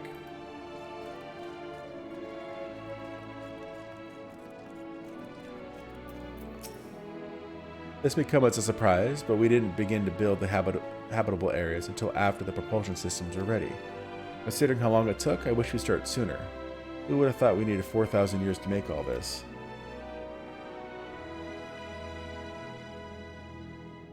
It certainly wasn't work you dare rush either. We had to create infrastructure and countless supporting systems, some of which wouldn't be operational until hundreds of years later. And then there was the brief period where our productivity came to a screeching halt, when the bizarre red satellite was sent up from Aetheris, the Allegan's mischief, I think. We thought maybe some new nefarious actor was colluding with Zodiark. All we could do was stand by and brace ourselves for the worst. I can't tell you how relieved we were when Heidelin informed us of its destruction. Oh yes, there was much joyous humming that day. Any other bonus locations? I think it was just the one.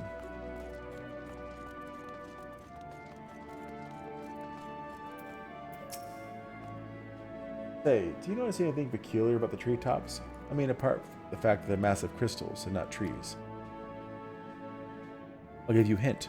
It's the golden rings emanating from the glowing spheres. Along with a device fixed near the ceiling, they fulfill a role similar to our sun, and do so better even. The sun and similar celestial bodies in the great expanse radiate energy that is harmful to your bodies. These rings shield you from the energy while allowing you to bathe in the perfect amount of sunlight, or rather a close approximation of it. Pretty impressive, wouldn't you say? Oh, and if you look closely, you'll see different types of trees have ever so slightly different curvatures. Yes, indeed, this forest truly is the greatest. You say so.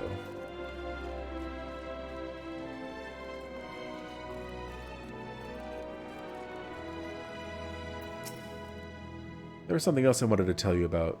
Oh right. The propulsion systems and habitat facilities were completed around 2,000 years ago, and with that, the most important features were fit for purpose. Wood is all well and good, except we still knew absolutely nothing about the present-day people of Aetheris. Why not go visit Aetheris yourself, you might ask? Strictly forbidden. Were our technology or knowledge of the moon's true purpose exploited for evil ends, the results could be disastrous. Then there were a few more rejoinings, and it became increasingly difficult to converse with Hydaelyn. Fearful we might lose the ability to communicate with her altogether, we beseeched her to find people on Aetheris we could trust to help. We were quite fortunate everything worked out as it did.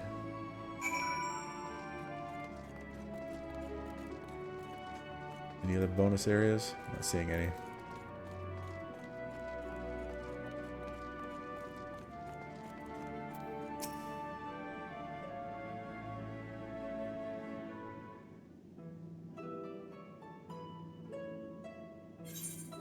With the exception of routine inspections and maintenance, we remained asleep and waited, hopeful Hydaelyn would find someone who would help us.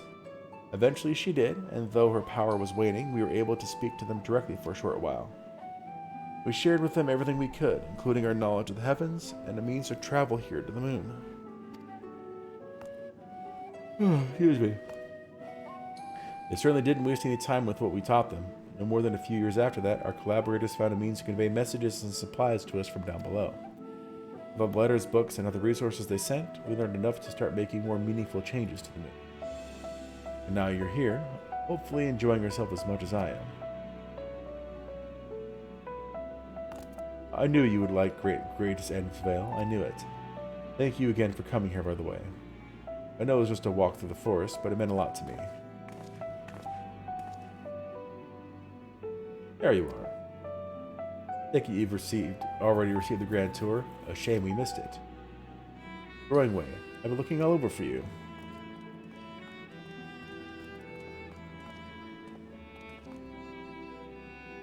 Oh, is this about the teleporter to the residential area? Oh, never mind that. We have more pressing matters at hand. I'll be calling an emergency meeting shortly, and your attendance is required. Really, I can't imagine why you need me there, but if you insist.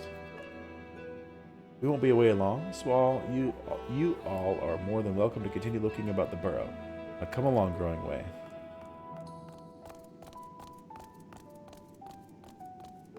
Before we arrived, you seemed to be in the midst of a rousing conversation with your guide. Did you learn anything of import?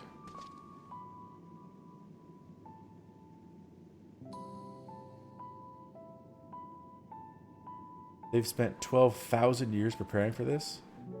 With the appointed hour fast approaching, I can certainly understand their restlessness, but still. It remains to be seen if the people can be persuaded to evacuate when there are yet no signs of the final days. What's more, the technology of this place defies imagination. I doubt there are many who would readily come to terms with living in such surroundings. Whoever these collaborators are, unless they are possessed of the world's most charming personalities or means to forcibly evacuate people, they will meet with a great deal of resistance. Indeed, even if faced with annihilation, the decision to forsake all one knows cannot be made lightly.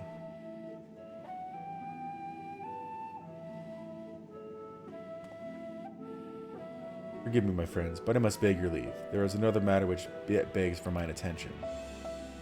Of course, we could accompany you if you like. Nay, that will not be necessary, if you'll excuse me.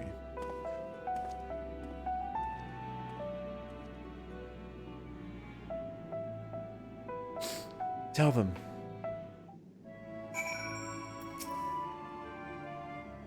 It's clear now that difficult decisions lie ahead of us. Preparation for the evacuation of Aetheris is indeed crucial, but I am not yet willing to forsake our world and its reflections, and I trust I am not alone in my reticence.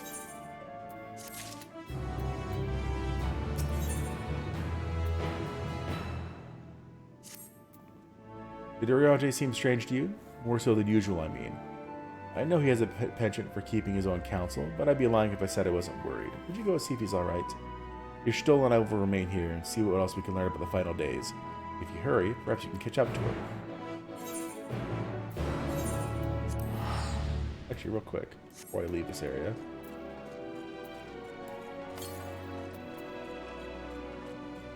Did I get it? Yeah, I just want to get that map piece.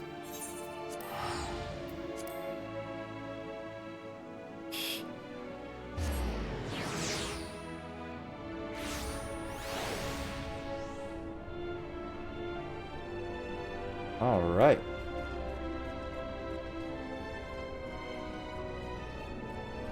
Well, with that, I'm going to go ahead and end the stream here.